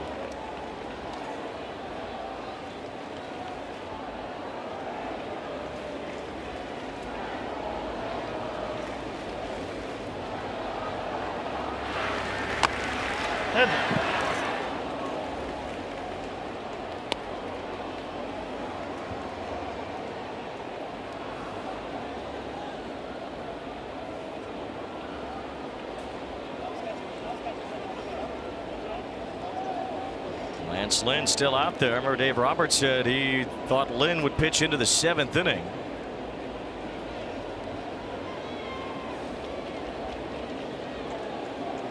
.75 pitches, but veteran pitcher knows his way around. He can navigate through a lineup, doesn't necessarily rely on one pitch.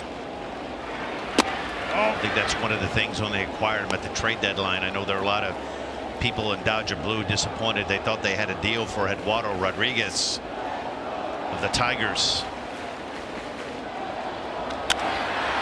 Fly ball center field coming in. Kike Hernandez to make the catch. 1 out.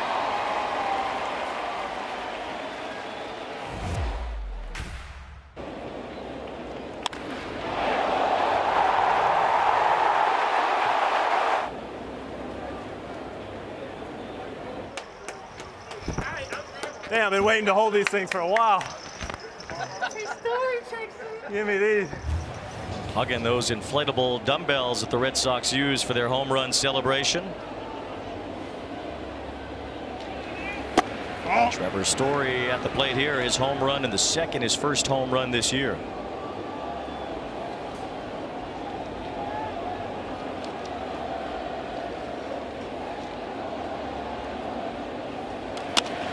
Lines this one towards center. Hernandez got a good jump but won't get there. A base hit for Story. Trevor Story hit one on top of the monster and left, and that's where we can find Heidi Watney.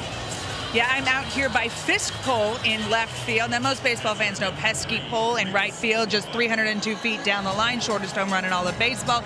Not a lot of people know that the left field foul pole is named for Carlton Fisk, who in the 1975 World Series Game 6 hit a ball that miraculously stayed fair, ricocheted off this pole. The Red Sox won the game. You remember him, bounding down the line, waving it fair. In 2005, the Red Sox officially named this Fisk Pole. The more you know, Wayne. There we go. Makes sense. It was a big home run in Red Sox history, an iconic moment in the game. Carlton Fisk waved one fair in the 1975 World Series. Here's a pop-up from Reese McGuire. As Freddie Freeman lets it drop, and that's to exchange the base runners. Trevor Story, a much faster base runner, so heads up play by Freeman to let it drop and take McGuire at first instead of Story, so 2 outs. Yeah, you see Freddie looking into the dugout, giving a "I told you so." Go through a scouting report before the game. You know who the runners are. This ball's hit a mile high, and Freddie picks it up right away, right?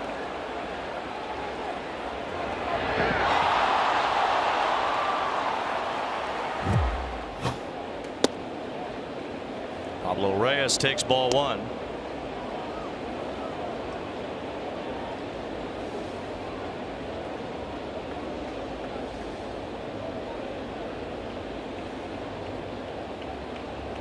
Wire with a bit of a start and stop, but it won't matter here as Reyes pops it up. Rojas has it to win the inning. Well, Lance Lynn has settled in after a couple of early homers. He's made it through 6. This game tied at 3. Dodgers were behind 3-0 early and then rallied in the top of the 6th. Mookie Betts got it started with a double. Freddie Freeman a base hit. Will Smith doubled off the wall. And it was Kike Hernandez, the game tying base hit. 3-3 now the score as we get to the 7th inning here at Fenway Park. Yeah, one of the things, if you're Nick Pivetta, you provide Alex Cora some length in that bullpen. This guy's bounced around between the rotation and the bullpen. Multiple innings kind of give that bullpen a little bit of a blow. It'll be interesting to see what they do with Kenley Jansen, more than likely out tonight with some hamstring tightness. All out. Came out of a game the other night at Houston, so it'll be interesting to see who Alex Cora elects to use late in this one. Ball 1 to Michael Busch, leading off here in the top of the 7th. All out. There's ball 2 from Nick Pivetta, who allowed one of his own runs plus 2 inherited runs in the top of the 6th inning.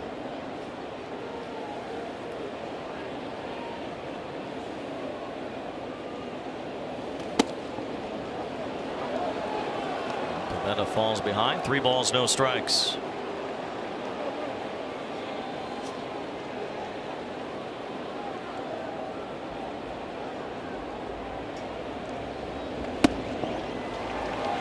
4-pitch walk, and Pivetta puts Bush on to begin the top of the 7th. College students, bring your favorite team back to school with MLB.tv. Receive a free subscription with authentication through ID.me. Blackout and other restrictions apply. Visit MLB.tv for details.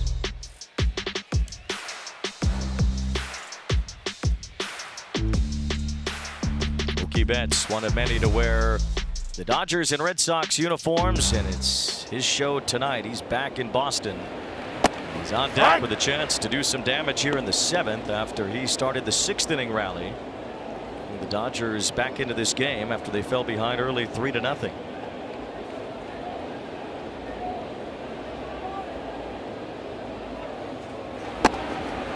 There's a strike to Miguel Rojas, and Pivetta, after walking Michael Bush, gets ahead of Rojas 0-2. Yeah, a couple of things you can do now in the day and age when you only have 2 throwovers. Control the running game, get ahead, strike 1. Swing and a miss. Rojas chases the slider, and Pivetta gets the strikeout. So 1 away as Rojas goes down swinging. Yeah, that's one of the things that'll drive you nuts about the game of baseball. You start the inning off and you lose Bush on 4 pitches, then you come right back and you make 3 really good pitches back to back to back to Rojas. That brings up Mookie Betts, who has a double and a run scored tonight. His first game back at Fenway Park.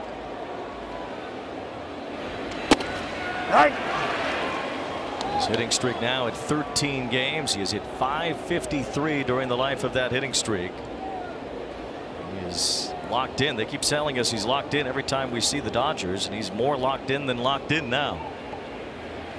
All in. Ball 1 strike. Yeah, kind of guessing and going along with the game plan. This is Mookie's 4th at bat, and it looks like the game plan for the Red Sox early on was to establish that inner part of the plate. They've been in, which you're kind of flirting with danger with this guy. Lightning quick hands on that inner third. You're going to get in there. You better get it in off the plate. 2 balls and a strike on Mookie Betts. It's the problem you run into. You go up in there and you miss. You get count leverage now in the favor of Betts. If you throw a breaking ball for a strike, he's a good breaking ball hitter. It's ball 3. You know, Dave Roberts told us before the game, he asked him a great question about this lineup, and he said, we just have good at bats. We're not afraid to take a walk. Hand it over to the next guy in the line. 3 balls and 1 strike. Betts fouls that one off to make it 3-2. These home runs in the month of August. He's hit 7 of them as he has had his most powerful season at the plate. 34 home runs. Most he ever hit in a Red Sox uniform in a year was 31. There's ball 4. The runner was going, but the throw down to second won't matter as Bush advances a base on the walk to Betts. Take a look at Mookie's homers in August. StatCast powered by Google Cloud. The 7 home runs Betts has hit. Average distance of 409 feet. Yeah, you see those red lines. He likes that ball middle of the plate in. Red Sox trying to game plan. Looks like they want to try to crowd him. That at bat, that at bat by Mookie is pretty much tells the story about this Dodger team. They grind some at bats away. They make you work and work and work.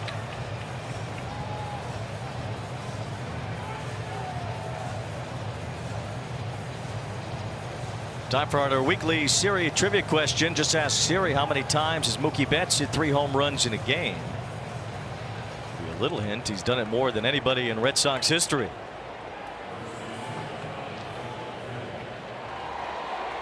He's on first. Michael Bush is at second base, and Freddie Freeman is the batter with a chance to give the Dodgers the lead. You've had 33 comeback wins. You don't score as often as the Dodgers do and not have a plethora of comebacks. Down by 3 tonight. And here's Freddie Freeman with a drive to the gap in right center, a base hit. Bush comes around to score. Mookie Betts is being held at third, and Freddie Freeman with his 48th double of the year has given the Dodgers their first lead tonight. It's 4-3. Yeah, this Dodgers lineup, they just make it so tough on pitchers. A couple of walks and the line keeps moving. Then you get a guy like Freddie Freeman who swings at a lot of strikes, gets a first pitch breaking ball, almost like he was sitting on it too. Hits this ball in the gap in right center field. They put the stop sign. It looked like Mookie was going to try to score. Now second and third. Here's Will Smith. Dodgers are in front for the first time. Freeman on his pace for a 60 double season. This is his 48th two-base hit, his third hit of this game.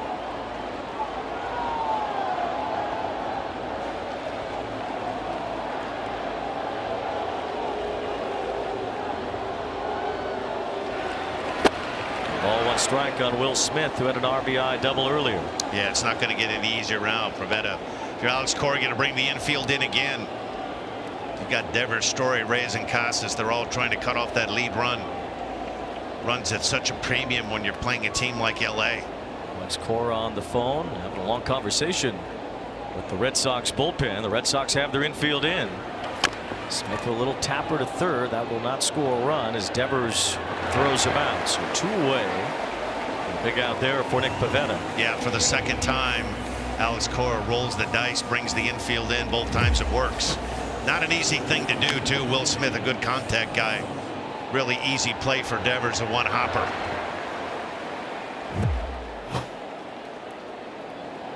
So now two outs and Max Muncy, the batter. Pivetta, who has racked up starters innings for most of his career, has thrown 30 pitches out of the bullpen here. And he'll try to get through Muncy with two men in scoring position and keep this a one-run game. There's a strike to Muncy.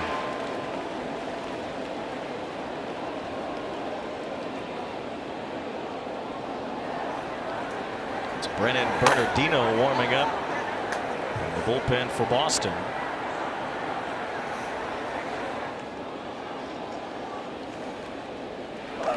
Muncy lines a base hit down the right field line. Betts and Freeman come home. Max Muncy has driven in 3 tonight, and the Dodgers have a 6-3 lead.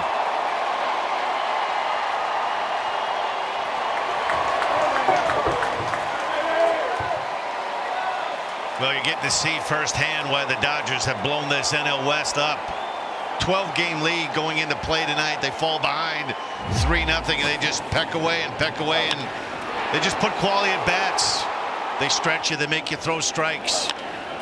Nick Pivetta 1 out away from getting out of a tough jam, but Max Muncy delivers with 2 outs.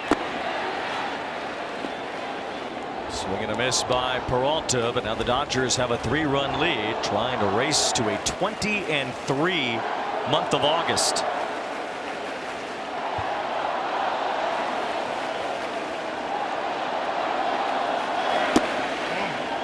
0-1 to Peralta.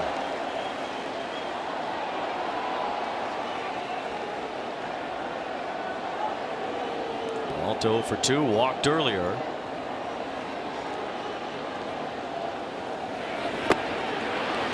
In front of that to make the count 1 ball 2 strikes. It can be so deflating as a reliever. You come in a high leverage spot. You go back to that 6th inning. Comes in with 2nd and 3rd and nobody out. Gives up the double to Will Smith to drive in a couple. The wheels have kind of come off since for Pivetta.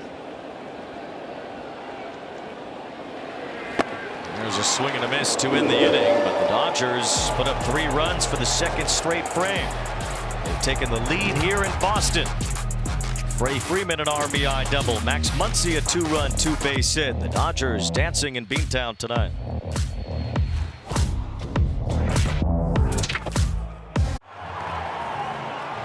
Earth is visited by an alien species that threatens humanity's existence. Events unfold in real time through the eyes of 5 ordinary people across the globe as they struggle to make sense of the chaos unraveling around them. Invasion Season 2 now streaming on Apple TV+. You can watch that after the game as Alex Verdugo leads off here in the bottom of the 7th against Lance Lynn, and Dave Roberts was right. Lance Lynn did pitch into the 7th inning. Yeah, you know, they say these managers, they have a crystal ball at times.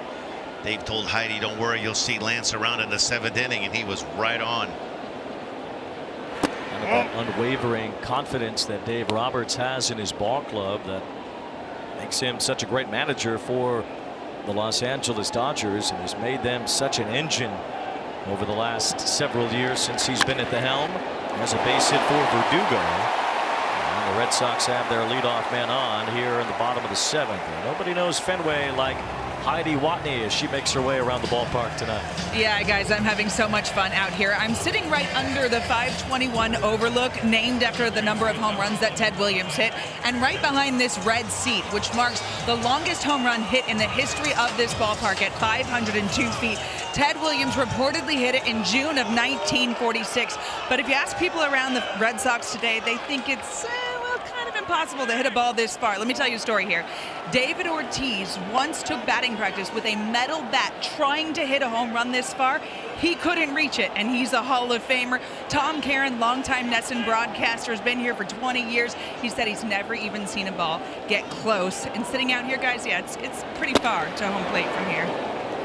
Maybe Rafael Devers can give it a shot here in the bottom of the 7th against Lance Lynn. A famous red seat here at Fenway. A long way from home plate. Yeah, if anyone could do it, though, it would be Teddy Ballgame, right? There's a strike to Devers. 1 ball, 2 strikes. Ted Williams, the Hall of Famer. One of the greatest hitters, if not the greatest hitter in baseball history.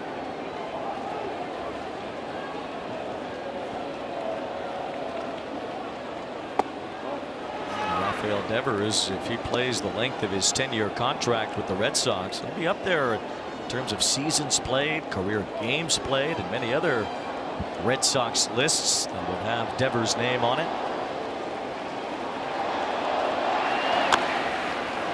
Little bouncer, Freeman lets it roll, and it's a foul ball. You know, when the Dodgers acquired Lance Lynn at the deadline, good move there by Freddie Freeman, letting that one go. That's what you touched on. Boy, they've had some great players here. They get Yastrzemski and Dwight Evans. Teddy Ballgame. Tim Wakefield, 17 seasons flipping that knuckleball.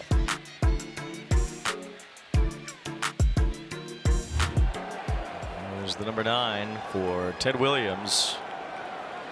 Retired here at Fenway Park, along with a bunch of others, including Carl Yastrzemski, Jim Rice, David Ortiz, number 34, the most recent.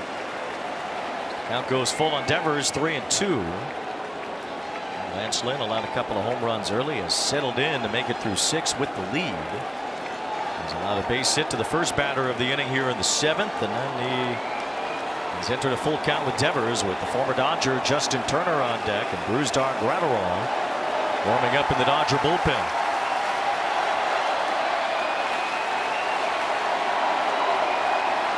3-2, Devers fouls one back, had a good cut.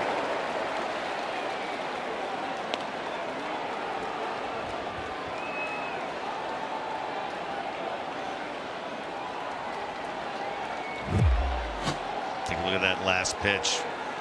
A 2-seam fastball with some run action. One thing Lance Lynn's not afraid to do, he'll attack the strike zone. He just missed the strike zone there. It's ball 4 to Devers. And now runners on first and second for the Red Sox as Dave Roberts makes his way out to the mound. Justin Turner is due up. Brusdar Graterol is ready to come in. We'll see if Lance Lynn exits here. He will. And here comes Graterol to face his former teammate Turner. It's a 6-3 Dodger lead in the bottom of the 7th.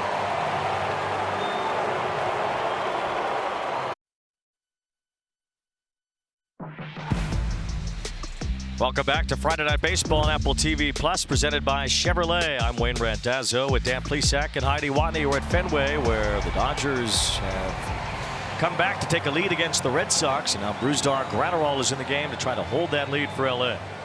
Yeah, one of the things, look at that great ERA, 1.50, but he's good, Wing. Great sinking action on that fastball. He's hard to get the ball in the up in the air with. If a guy like Turner doesn't run all that well, potential double play ball here. 1.5 ERA for Graterol, can reach triple digits. Ball 1 to Turner. The former Dodger facing his ex-team for the first time since before he signed with LA, back when he was with the Mets. Lance Lynn gave up 10 hits, no runs after the second inning. He's in line to win this game. Still some big outs left to get for the Dodger bullpen, and this Red Sox team can really hit. Oh no. 3 balls, no strikes on Justin Turner. Sometimes that's a cat and mouse game you play. A former teammate, you're kind of wondering if he's guessing along with what you're trying to do. He's seen Turner hit so many times. Sometimes you out-trick yourself. Swinging 3-0, he bounces it to third. It's handled by Muncy, who gets the out there. His throw across gets away from Freeman. Over to third goes Devers. He's being waved home. He'll score as Turner ends up at second base. So rare mistake by the Dodgers. Max Muncy throws one away. The Red Sox get a run back at 6-4. Yeah, very uncharacteristic for the Dodgers. Normally a pretty good defensive team. This is a play, I think if he had to do it all over again, Max Muncy will put this one in his pocket. A 2-hopper hit right over the bag. It takes Max right to first base. Wide throw up the line. You try to get greedy, maybe get a potential double play ball right here. He kind of gets caught up in the air once it comes down on the bag. Throws it off balance. One out in the inning, but now a run is in for the Red Sox, and Masataka Yoshida takes ball 1. Yoshida had a base hit earlier. He's 1 for 3.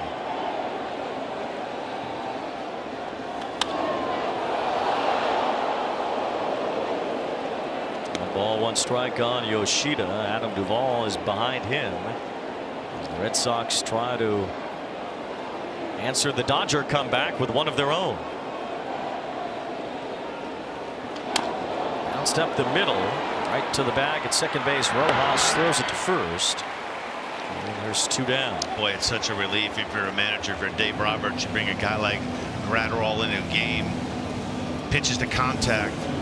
It was really almost impossible to score on last year at times when shifting was allowed. You could overload one side. You could put 3 guys on that shortstop side of second base. There's not a lot of money to be made hitting the ball on the ground off this guy.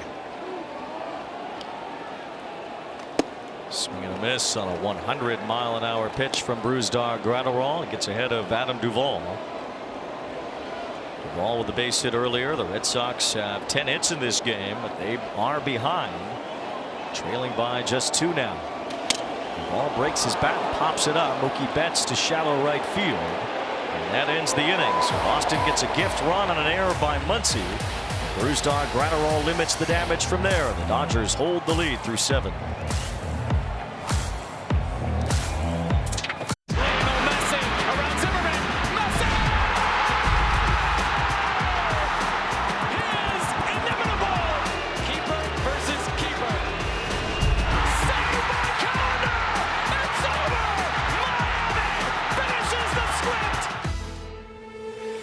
Last week, Lionel Messi added a Leagues Cup championship to his historic resume. Tomorrow, he'll make his MLS regular season debut on Season Pass against the New York Red Bulls. Inter Miami looks to remain undefeated with Messi on the roster.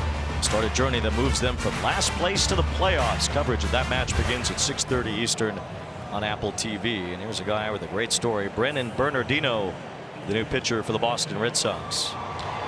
Yeah, claimed off of waivers in April. He's done a little bit of everything. 6 times this year he's been an opener. So Alex Cora, the guy that he feels like he can get some length off, wants to try to control this 8th inning, keep it right where it's at. Bernardino has bounced around affiliated teams, non-affiliated teams, independent ball. 31 years old and trying to figure it out at the major league level now. Bernardino delivers a strike to Kike Hernandez. Sellout here tonight at Fenway, as you'd expect. 35,653. We don't need Mookie to sell this place out, but these fans certainly coming to pay their respects to one of the greatest players of this generation, Mookie Betts. Go back to that bottom of the 7th inning. A great job there by Gratterall, inheriting a little bit of a mess. 1st and 2nd, nobody out situation. Swing and a miss by Kike Hernandez. 2 balls, 2 strikes. Be interesting to see. We talked to Dave Roberts before the game. He'd really like to see one of his 2 lefties, Vesia or Caleb Ferguson, start to pitch a little bit better. He knows it's going to be so important to have a lefty when they get to late September, when the postseason starts in the month of October. Hernandez fouls that one off himself to keep the count 2-2. Hernandez with a big base hit back in the 6th inning tied the game. With an RBI single to score Will Smith. Dodgers put up 3 in the 6th, 3 in the 7th.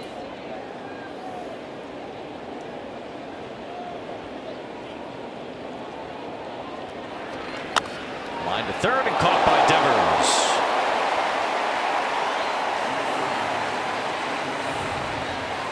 One out. Friday Night Baseball on Apple TV Plus, presented by Chevrolet, official vehicle of Major League Baseball. Dodgers sending up Ahmed Rosario to be the pinch hitter for Jason Hayward. The lefty Bernardino on the mound.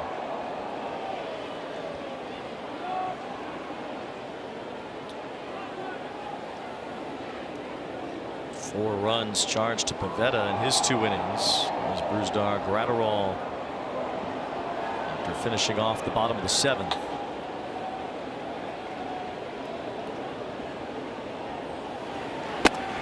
Right.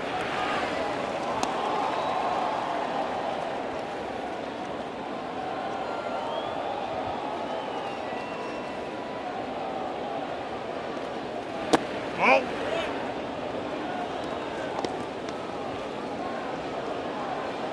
Dodgers looking at some of their right-handed batters now, with Chris Taylor on deck as well. He would bat for Bush with the lefty on the mound. Platoon strategy that a lot of teams use. The Dodgers certainly among the more forward-thinking teams in Major League Baseball. They'll certainly deploy those platoons as soon as they can. There's ball 3 to Ahmed Rosario. Never known to draw many walks. A guy with a lot of speed if he does get on base.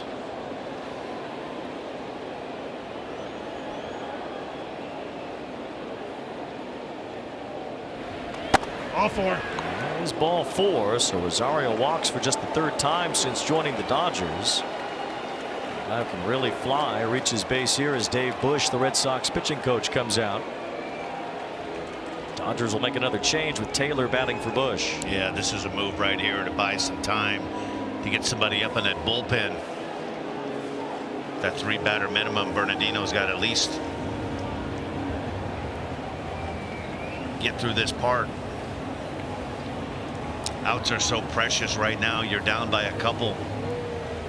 You don't really want to fall any more behind than you are right now. So games are so crucial. Red Sox 3.5 games outside of that 3rd wild card spot.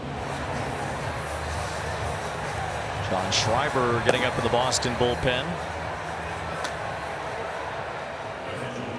This game gets into the later innings here. A close one. This game's much more important to the Red Sox right now than the Dodgers in terms of just getting in the playoffs. The Dodgers with a big lead in the National League West, although they still are chasing Atlanta for the best record in the National League, which would be home field advantage on the National League side in the playoffs. The Braves are in San Francisco tonight.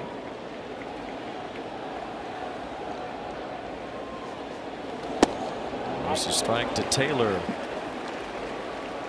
I think you look down the road, Wayne, you try to figure out, okay, where are the Dodgers going to be in October when they open up postseason play. Clayton Kershaw, part of that abbreviated game that was called the other day in Cleveland. I think they're going to need him now more than ever. He's been really good when he's been active. He spent a couple of stints on the IL. You're looking at one of the best left-handers in this generation. Cinch, first ballot Hall of Fame guy. It's not too far of a stretch to say he's not probably one of the top 4 or 5 left-handed starting pitchers to ever play the game. He's been that good and that dominant over the years. Dodgers only had Kershaw pitch a couple of innings before that game the other night. Cleveland was suspended.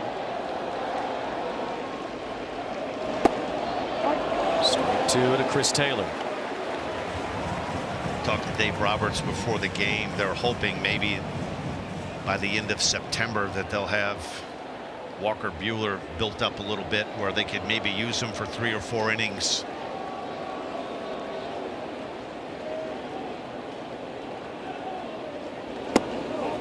They're going to really lean on, in my opinion, on 2 lefties.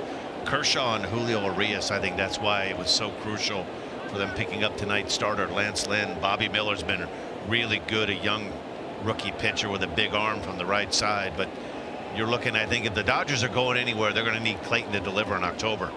That's in there to Taylor's strike 3 call. So Bernardino gets a strikeout for the 2nd out of the inning. And now the batter due-up will be Miguel Rojas, and he'll face a new pitcher. Alex Cora digs back into his bullpen. As Bernardino's faced 3 batters now here in the 8th. Pretty good pitch. Locks Taylor up on that outer third. You can see this gets a good third of that plate. Red Sox making moves, chasing 3.5 in the wild card race. Trying to pull off a comeback tonight. They'll need to hold the Dodgers where they are. Welcome back to Friday Night Baseball on Apple TV Plus, presented by Chevrolet. I'm Wayne Randazzo with Dan Plesac and Heidi Watney. We're at Fenway Park in Boston. Mookie Betts making his return tonight. Our trivia question revolves around Mookie. How many times has he had 3 home runs in a game? Well, the answer is 6, which is tied for the most in Major League history, along with Sammy Sosa and Johnny Mize. Mookie did that 5 times in a Red Sox uniform. He's done it once with the Dodgers. He has scored a couple of runs tonight as part of the Dodger lead. It is 6-4 here in the top of the 8th inning as Miguel Rojas takes ball 1 from John Schreiber. Yeah, and his deal right now, he wants to get Rojas, stay away with Mookie with runners on. Big part of the game right here. Keep it at 2. 2 balls, no strikes on Rojas. Mookie Betts on deck. Still a couple of innings for the Red Sox to make some noise offensively. They certainly can. They put up 17 runs yesterday, and they've been very good here at Fenway as Rojas lines out to Duvall. Well, a 0 in the top of the 8th. We'll see if the Red Sox can respond in the home half.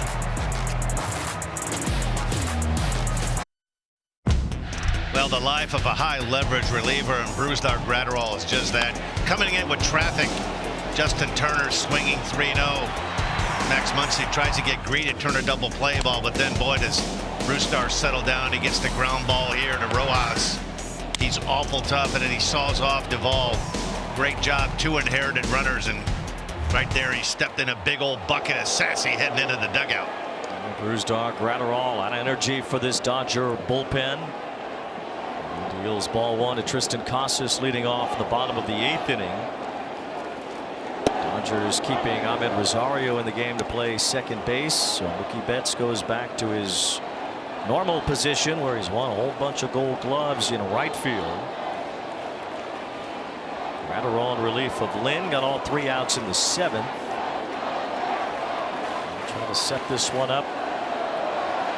Get into the 9th inning for the Dodgers. Typically Evan Phillips closes games for them. He's had 19 saves this year. Ball 2 from Graterol. Yeah, it can be difficult sometimes when you're a high leverage guy. You come in the 7th inning, you get 3 big outs, and you sit down, you have all that adrenaline. You're kind of breathing fire, your next mode, you're ready to go out and get some people, and you have to sit down and then try to recreate that all over again. He still throws 100 miles an hour. He does, doesn't he, Wayne? You're right on, boy. When he's good, he's really good. Only needed 9 pitches to get those 3 outs in the 7th inning. A full count here with Casas, who tends to find his way on base. The rookie first baseman's had a big second half. He hits this ball sharply and through. A base hit for Tristan Casas to begin the bottom of the 8th.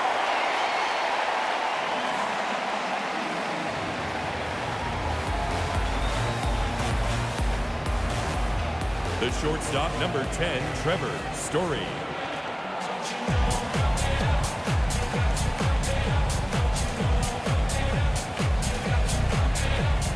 Trevor Story with a home run onto the monster and left his first time up tonight. A 2-run homer in the second, his first home run this year. Back from elbow surgery, Trevor Story has plenty of power. Showed that off throughout his time with the Colorado Rockies and like to show that with the Red Sox. Played only a little more than a half season last year. Won't even get close to that this year. So the count goes to 1 ball 1 strike on Story. Yeah, you almost look at a guy like Gratterall, made for a spot like this. He's so hard to get the ball in the air out of. 99 to 101 miles an hour with power with sink. When he's right, he's going to do a lot of ground balls. 2 balls and 1 strike. Story 2 for 3 tonight. So is Reese McGuire, who's due up next. Look at this 1-1 pitch, slider away. So tough to take, and a good at bat and a good take there. 2-2 now on Story. The Red Sox have been the best hitting team in baseball at home this year. They've hit .286 here at Fenway as a team. They'll need their bats to battle back at the end tonight.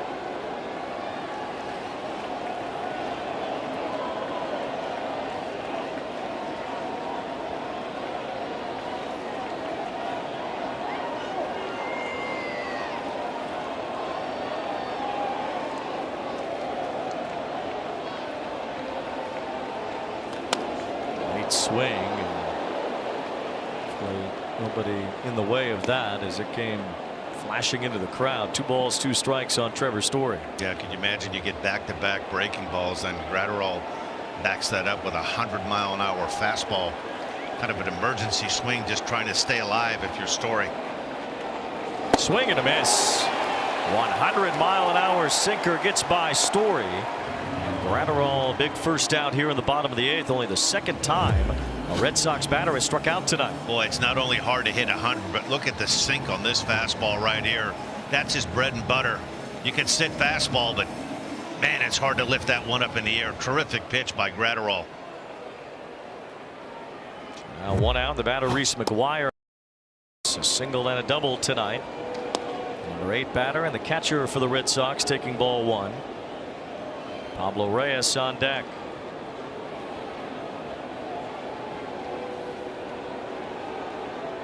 There's ball 2.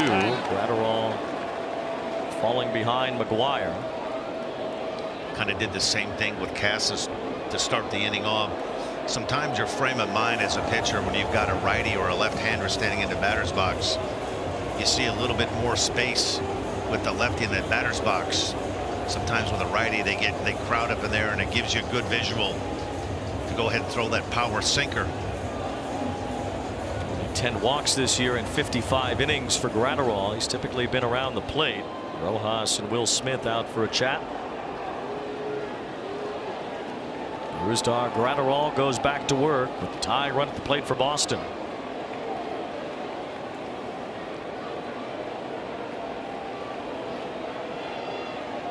Vesia, the left-hander, throwing in the Dodger bullpen. He's getting ready with Verdugo and Devers not far away. Boy, that's another really good pitch, right? He's gone sinker, 2 balls that dove down and away, and then this one has some cutting action. 2-0, you're banking that McGuire swinging, he was, but that one cut underneath that barrel.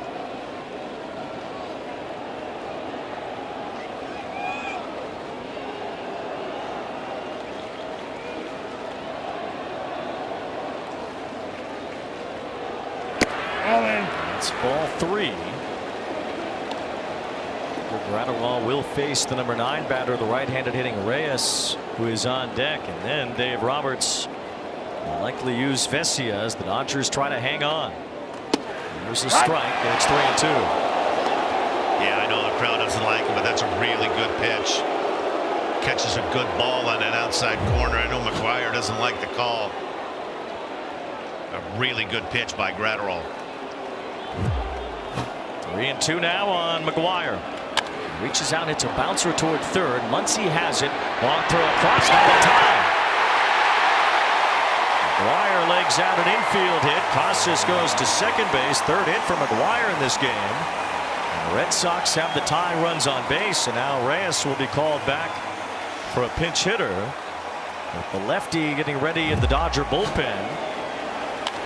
Boy, the Red Sox have made Matt Muncy work over there at third base. Another slow roller. This time Freddie Freeman does a good job keeping in front of him, scooping. Clearly beats it by about a half a step. Looks like it will be Wilyer Abreu. Had a big game in Houston yesterday. He's only been in the big leagues a few days. And Mark Pryor, the Dodger pitching coach, will come out for a quick review of Abreu, who bats for Pablo Reyes with a couple of men on here in the bottom of the 8th. Abreu cranked a home run in Houston yesterday. He launched one out, part of the Red Sox attack against the Astros in yesterday's game. Wilyer Abreu with his first major league home run yesterday. Yeah, very little you can go on as far as a scouting report. The pitch he hit yesterday was a cutter, 93 in. Visit from pitching coach Mark Pryor, going over a brief scouting report. I would assume it would be try to keep the ball down and away from this guy. Normally a young hitter coming off the bench, they're going to be free swinging. He's going to look for something in that down and end zone. If he can keep the ball away from him, might be able to roll him up for a ground ball. The Red Sox have put Connor Wong in the game to run at first base in place of McGuire. So Wong is now the tying run. A little more speed at first, and Wong will stay in to catch from there. Ball, 1 strike on Abreu.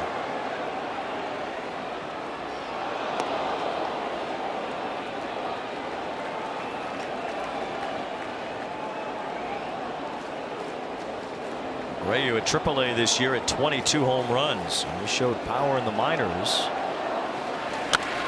Fouls this one off to make it 1-2. The Red Sox have not had a hit with a man in scoring position tonight. They could use one here to get even closer in this 2-run game. Adderall's now thrown 30 pitches, most of them in this inning. Swing and a miss. Blows the fastball by Abreu. 2 strikeouts now in the inning for Gratterall. With 2 outs, Dave Roberts will go get the left-hander Vesia to face Verdugo. Yeah, it's nice to have this in your back pocket, and you want it right. He can sink it and cuts it. Throws a straight 4-seam blue dart right by him at a hundo. Job well done by Bruce Dog Gratterall. He celebrates his way toward the Dodger dugout. Inning and 2/3 from Gratterall to hold the lead for the Dodgers. Alex Vesia will try to get out of the 8th inning next.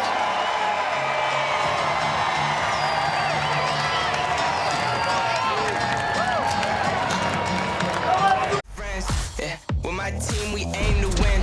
Yeah, right now the show begins. It's time to go right now. Get ready. Well, the Dodgers have the lead here at Fenway Park, 6-4. It's been a good ball game, a closely played game. Red Sox led early. Dodgers scored 3 in the 6th, 3 in the 7th. Alex Verdugo homered to start the game for Boston, and he takes a strike from Alex Vesia, who has had some trouble against left-handed batters, and Dave Roberts says he would like more from his left-handed relievers as they get closer toward the postseason.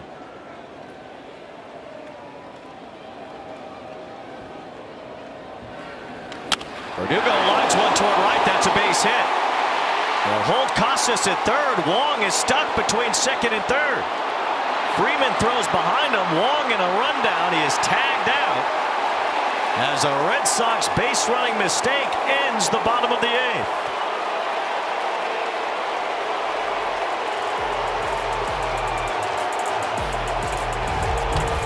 Yeah, this is what happens when you get caught running with your head down right. You see him getting to second base.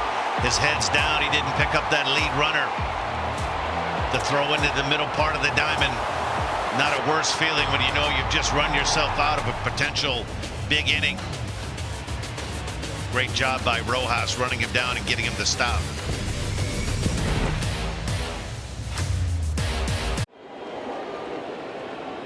Well, the Red Sox had a real chance in the bottom of the 8th inning Snap back into this one, only down by 2 as Alex Verdugo lined a base hit to right field. It looked like it was going to load the bases for Rafael Devers.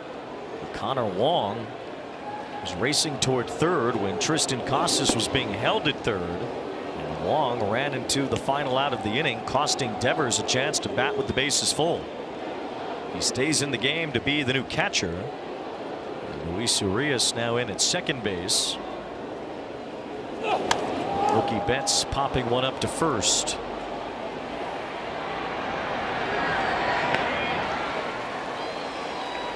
Yeah, take another look at Connor Wong, right?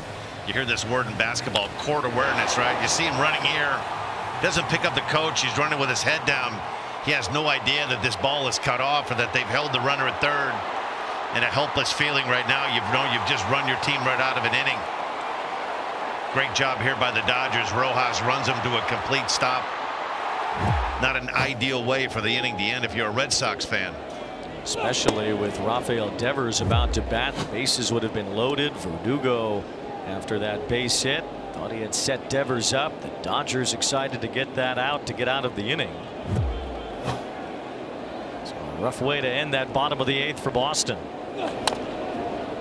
The first hit for the Red Sox with a man in scoring position tonight. It results in an out. Yeah, then once again, Dave Roberts was telling us before the game he's looking for one of his 2 lefties. They have about 4 weeks to shake out to see who's going to be that guy. It's going to be the guy that's going to come in with traffic. The end result was good, but if you're Vesia, you give up a bullet over second base. There's a bullet to center field and a base hit for Freddie Freeman, his 4th hit tonight. This guy just does not stop hitting. Yeah, he's just so tough to get out. He can handle everything. Guy with a good breaking ball. He tries to throw a first pitch heater by him and doesn't do too much with. Look at that swing. Just a bullet right back up the middle.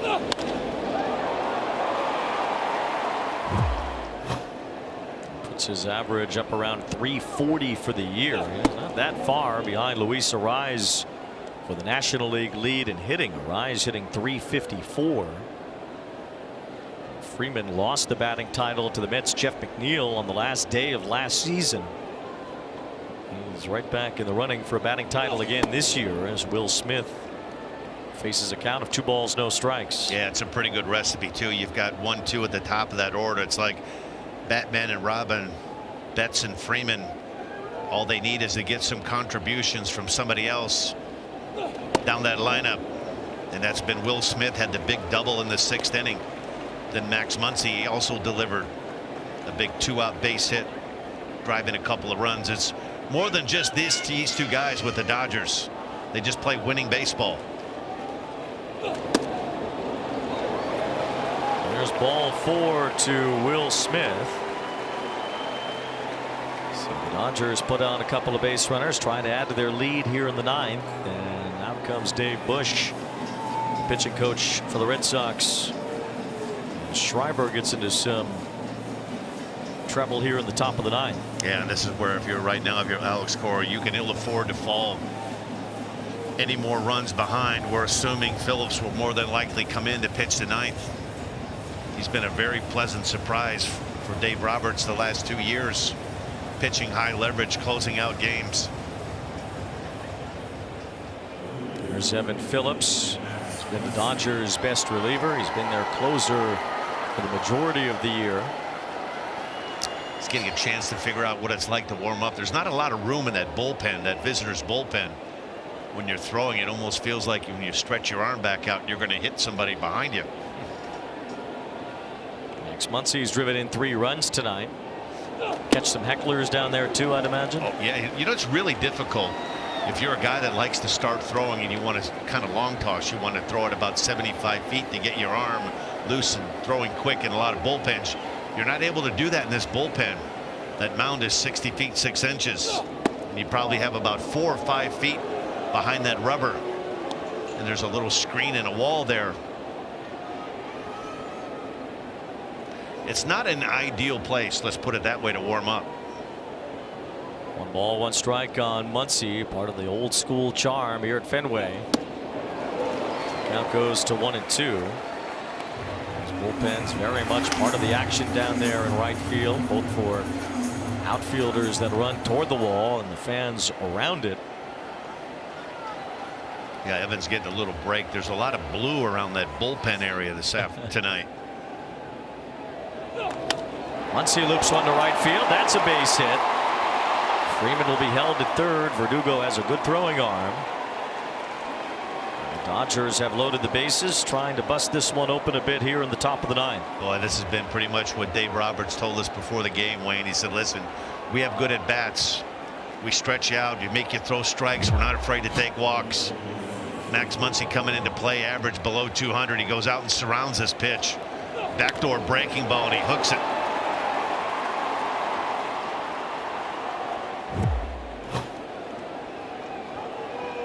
Here's David Peralta, who has walked. He's 0 for 3.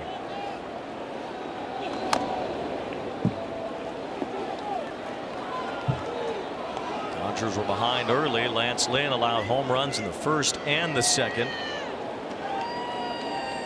And rushed back with a 3-run 6th and a 3-run 7th. Held off potential rallies in the last 2 innings. And now a chance to extend the lead with the bases loaded here in the ninth.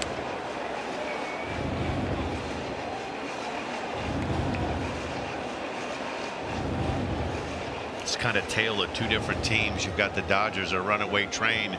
They're fighting with the Braves for home field advantage. The Red Sox on the other end, 3.5 games out of that final wild card spot. These games are so precious. The Astros lost tonight. There's ball 1 to Peralta. That's one of the two teams 3.5 in front of the Red Sox. Seattle's the other. They just started against Kansas City, or they're just about to start. The Blue Jays lost tonight as well to Cleveland, so there's another team ahead of the Red Sox. Peralta with a fly ball to right center field, moving over. Verdugo makes the catch. Freeman trying to tag, throw to the plate on the way, not in time. Freeman scores an insurance run. Peralta with the RBI to make it 7-4. Yeah, just another great job. Situational hitting. David Peralta winning baseball, right? Get the ball in the air. You want to keep the ball off the ground if you can. It's easier said than done to say, hey, I want to go up and hit a fly ball, but a good job by Freddie Freeman, too. Not being too far off the bag at third. This is a sinking line drive. You see Freeman's already back at third base, makes it an easy tag. Now a 3-run lead for the Dodgers, and the batter Hernandez has a base hit and an RBI in this game. His return to Fenway as well.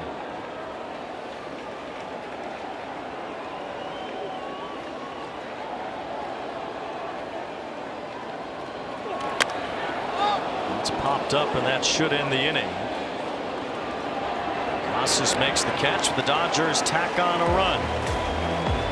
They've scored 7 in the last 4 innings, and they'll try to hold off the middle of the Red Sox order. Devers, Turner, and Yoshida due up in the bottom of the ninth. Presented by authority of the Office of the Commissioner of Baseball, may not be reproduced or retransmitted in any form. The accounts and descriptions of this game may not be disseminated without express written consent. Beautiful scenes here in a great ballpark, Fenway Park in Boston. We've seen a good game tonight. Dodgers, some runs in the later innings, have a 7-4 lead against the Red Sox. Boston will take one more crack at Evan Phillips here in the bottom of the ninth to try to pull off a comeback. Rafael Devers leads off. Takes ball 1.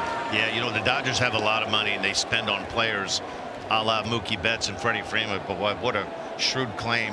They claimed this guy off of waivers from the Rays in 2021. Devers in the line drive, a base hit, and that's how the bottom of the ninth begins. As the Red Sox try to get going once again. They have had 14 hits now in this game. He's been really good, that being Phillips. 19 for 21 in save ops. Gets a fastball outer third, does Devers, and drills this one. I know as a Red Sox fan you're thinking, wow, what could have been? We would have had him loaded with Devers coming up in the 8th inning. Connor Wong ran the Red Sox right out of a potential big inning. Oh, no. Who knows what would have happened had Devers been allowed to take that at bat in the bottom of the 8th inning. Wong running into that last out. Typically, the Red Sox have made a lot of defensive mistakes this year. They made the most errors in the major leagues. This time, a base running blunder proving costly in this one. 1-1 strike on Justin Turner. Yeah, really good pitch there. 1-0, a guy that he's known pretty well. He's played with for a couple of years. Get right back into account with a 1-0 breaking ball for a strike. Turner hitless in this game. He's 0 for 4. Ball 2 to Turner. Phillips has only blown 2 saves all year. Last one on July 4th.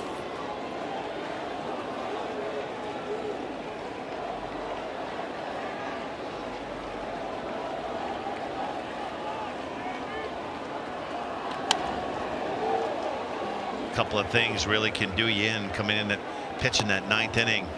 Walks and keeping the ball in the ballpark, and he's done a pretty good job of that. As a manager, you often hear that word trust. You want to be able to trust your guys that you bring in, like Brusdar Graterol, brought into a tough spot with first and second, was able to pitch his way out of it. Strike 3 call, bottom of the zone to Turner. And Evan Phillips gets a big first out here in the bottom of the 9th inning. Yeah, that's what's so effective. When you can throw a breaking ball for a strike, you've got a good hitter in Turner. You're kind of okay, I'm protected. All of a sudden he runs a 2-seamer with late life 97, locks him up.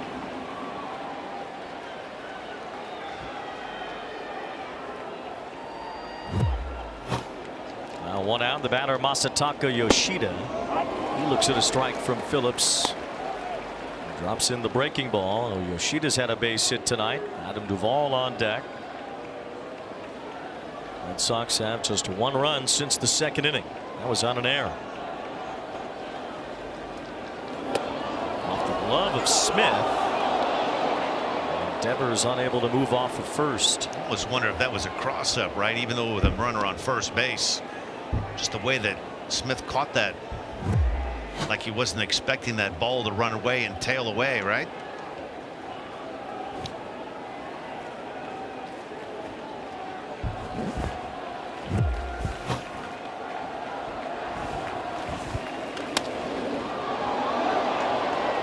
Phillips ahead, 1 ball, 2 strikes. Phillips has had a 1.85 ERA since joining the Dodgers back in 2021.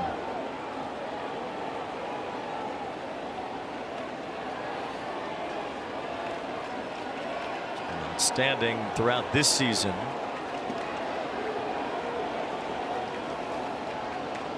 Trying to put it away here in the bottom of the 9th in Boston. He's still got a 1-2 count on Yoshida. Doesn't strike out much. Has been striking out a bit more lately. Still a guy who typically puts the ball in play.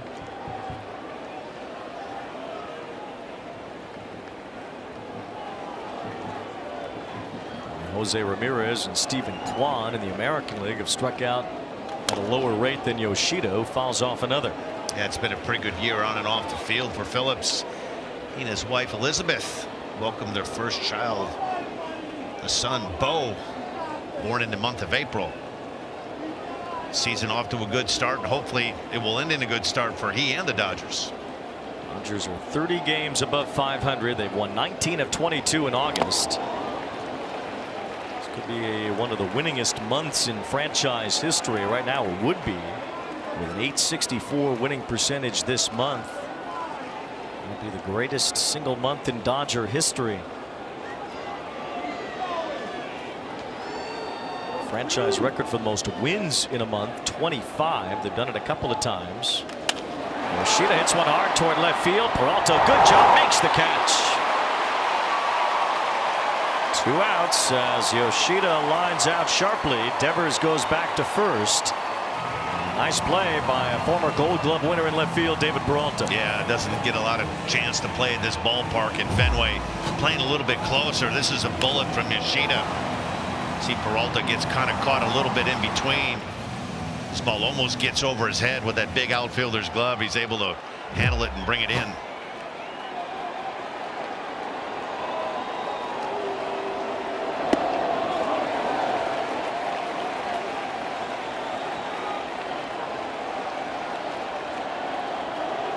Two down. Adam Duvall, the batter, a base hit in the 3rd. Red Sox hoping to give Casas a chance as the tying run. doubles, 1 foul, and he's behind 0-2. Costas is at 20 homers this year. More than half of those have come in the second half of the season.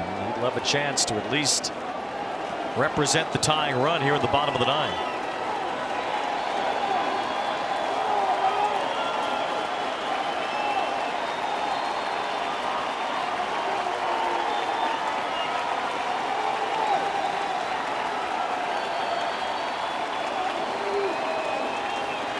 Swing and a miss. The Dodgers with a whole bunch of fans here in Boston that have made the trip to see Mookie Betts make his return to Fenway. Celebrate here at Fenway with a 7-4 victory. Evan Phillips, a scoreless bottom of the 9th. And for Mookie Betts, who had a couple of runs scored tonight, including a double in the 6th inning, a successful return to a place he once called home and thought he would for a long time. Fenway Park as the Dodgers beat Boston 7-4. Yep, kind of story of the Dodgers season. They fall behind 3-0. They acquired Lance Lynn at the trade deadline. All he's done, he's pitched in 5 games now for the Dodgers. They've won all 5. He's 4-0 wearing a Dodgers uniform. Dave Roberts told Heidi in the 2nd inning he'll be around in the 7th, and he was. Dodgers bullpen took over. Clutch 2-out hitting. Max Muncy came through with a big hit. Will Smith. Dodgers do what they do best. They keep it close. They win a lot of games late. Dodgers score another come-from-behind win. Boston can't gain any ground on Toronto, a team that lost tonight. Houston lost as well. As the Dodgers win against the Red Sox 7-4. And we'll see how Mookie Betts felt about being back at Fenway, standing by with Heidi. Mookie, you said earlier this week you were nervous to come back here to Fenway. You got a standing ovation right to kick off the game. What was this game like for you? It was just a normal game. You know, No, it wasn't. It was a normal game. It's a normal game. We won. That's what's the most important. But I think the fans definitely for the ovation. And, you know, I got a little emotional there, but I had to try and lock it back in. And it was super cool. A lot of Dodgers fans made the trip as well. Was that surprising to you? Yeah, I mean, I've been on the other side, so I hadn't really, I didn't know Dodgers following was so big in New England, and I'm glad to know that we're everywhere. Yeah, they followed you guys. Alex Cora said to me before the game that 29 other managers would be happy. They're jealous of Dave Roberts, that he gets to write you in the lineup. We saw you play second base. You moved out to right field. Your versatility, how much pride do you take in that? I take a lot of pride in it. You know, I've been doing it since I was 7 or 8 years old, so it's nothing new to me. It's just different because it's in the big leagues. But, you know, I do what I can to help the team win, and sometimes you got to play a couple different positions. The guy hitting behind you, your bestie, Freddie Freeman, 4 hits tonight. How much do you guys push each other? I would say a lot. He's really who you should be interviewing, but, you know, I'll take it. But, yeah, he's been amazing all year. I mean, every day. You know, it's kind of not fun talking about it because it's the same thing, you know, 3 and 4 hits every day, but it also is fun because someone doing what he's doing is just amazing to be a part of, really. Yeah, you had a 5-hit game yesterday, so don't be so humble here. Dodgers got down early, you clawed back. That's kind of the way your whole season has gone. What does that say about this team? Just got to play 27 outs. You know, we had a doubleheader yesterday. We started off a little slow today. But we reeled it in, and we were able to pull out a win. And you just got to play a full game to beat us, no matter what time it is, or no matter what time it is or where it is. Congratulations, Mookie. Welcome back to Fenway Park. Thank you. Back to you, Wayne. Well, the humility, the talent, the ability, the versatility, it was all on display for one of the true superstars of this game, the great Mookie Betts, back here in Boston tonight. Well, he's as advertised, 30 years old. He's showing no signs of slowing down. 5-hit game yesterday in Game 1 in Cleveland. A lot going on here. His return to Fenway Park and doing what Mookie does, winning baseball. The Dodgers win as they typically do. They are now 20-3 in the month of August. They beat the Red Sox tonight 7-4. Friday Night Baseball on Apple TV Plus continues its pennant chase coverage next week. The regular season enters September. The Rays roll into Cleveland, take on the Guardians. The Red Hot Mariners head east to visit the Mets. Both games at 7 Eastern with pregame coverage at 6:30. For Dan Plesac and Heidi Watney, I'm Wayne Randazzo. Stay tuned. Friday Night Baseball post-game coverage from the studio is coming up next. The Dodgers beat the Red Sox at Fenway tonight 7-4. We'll talk to you again next week.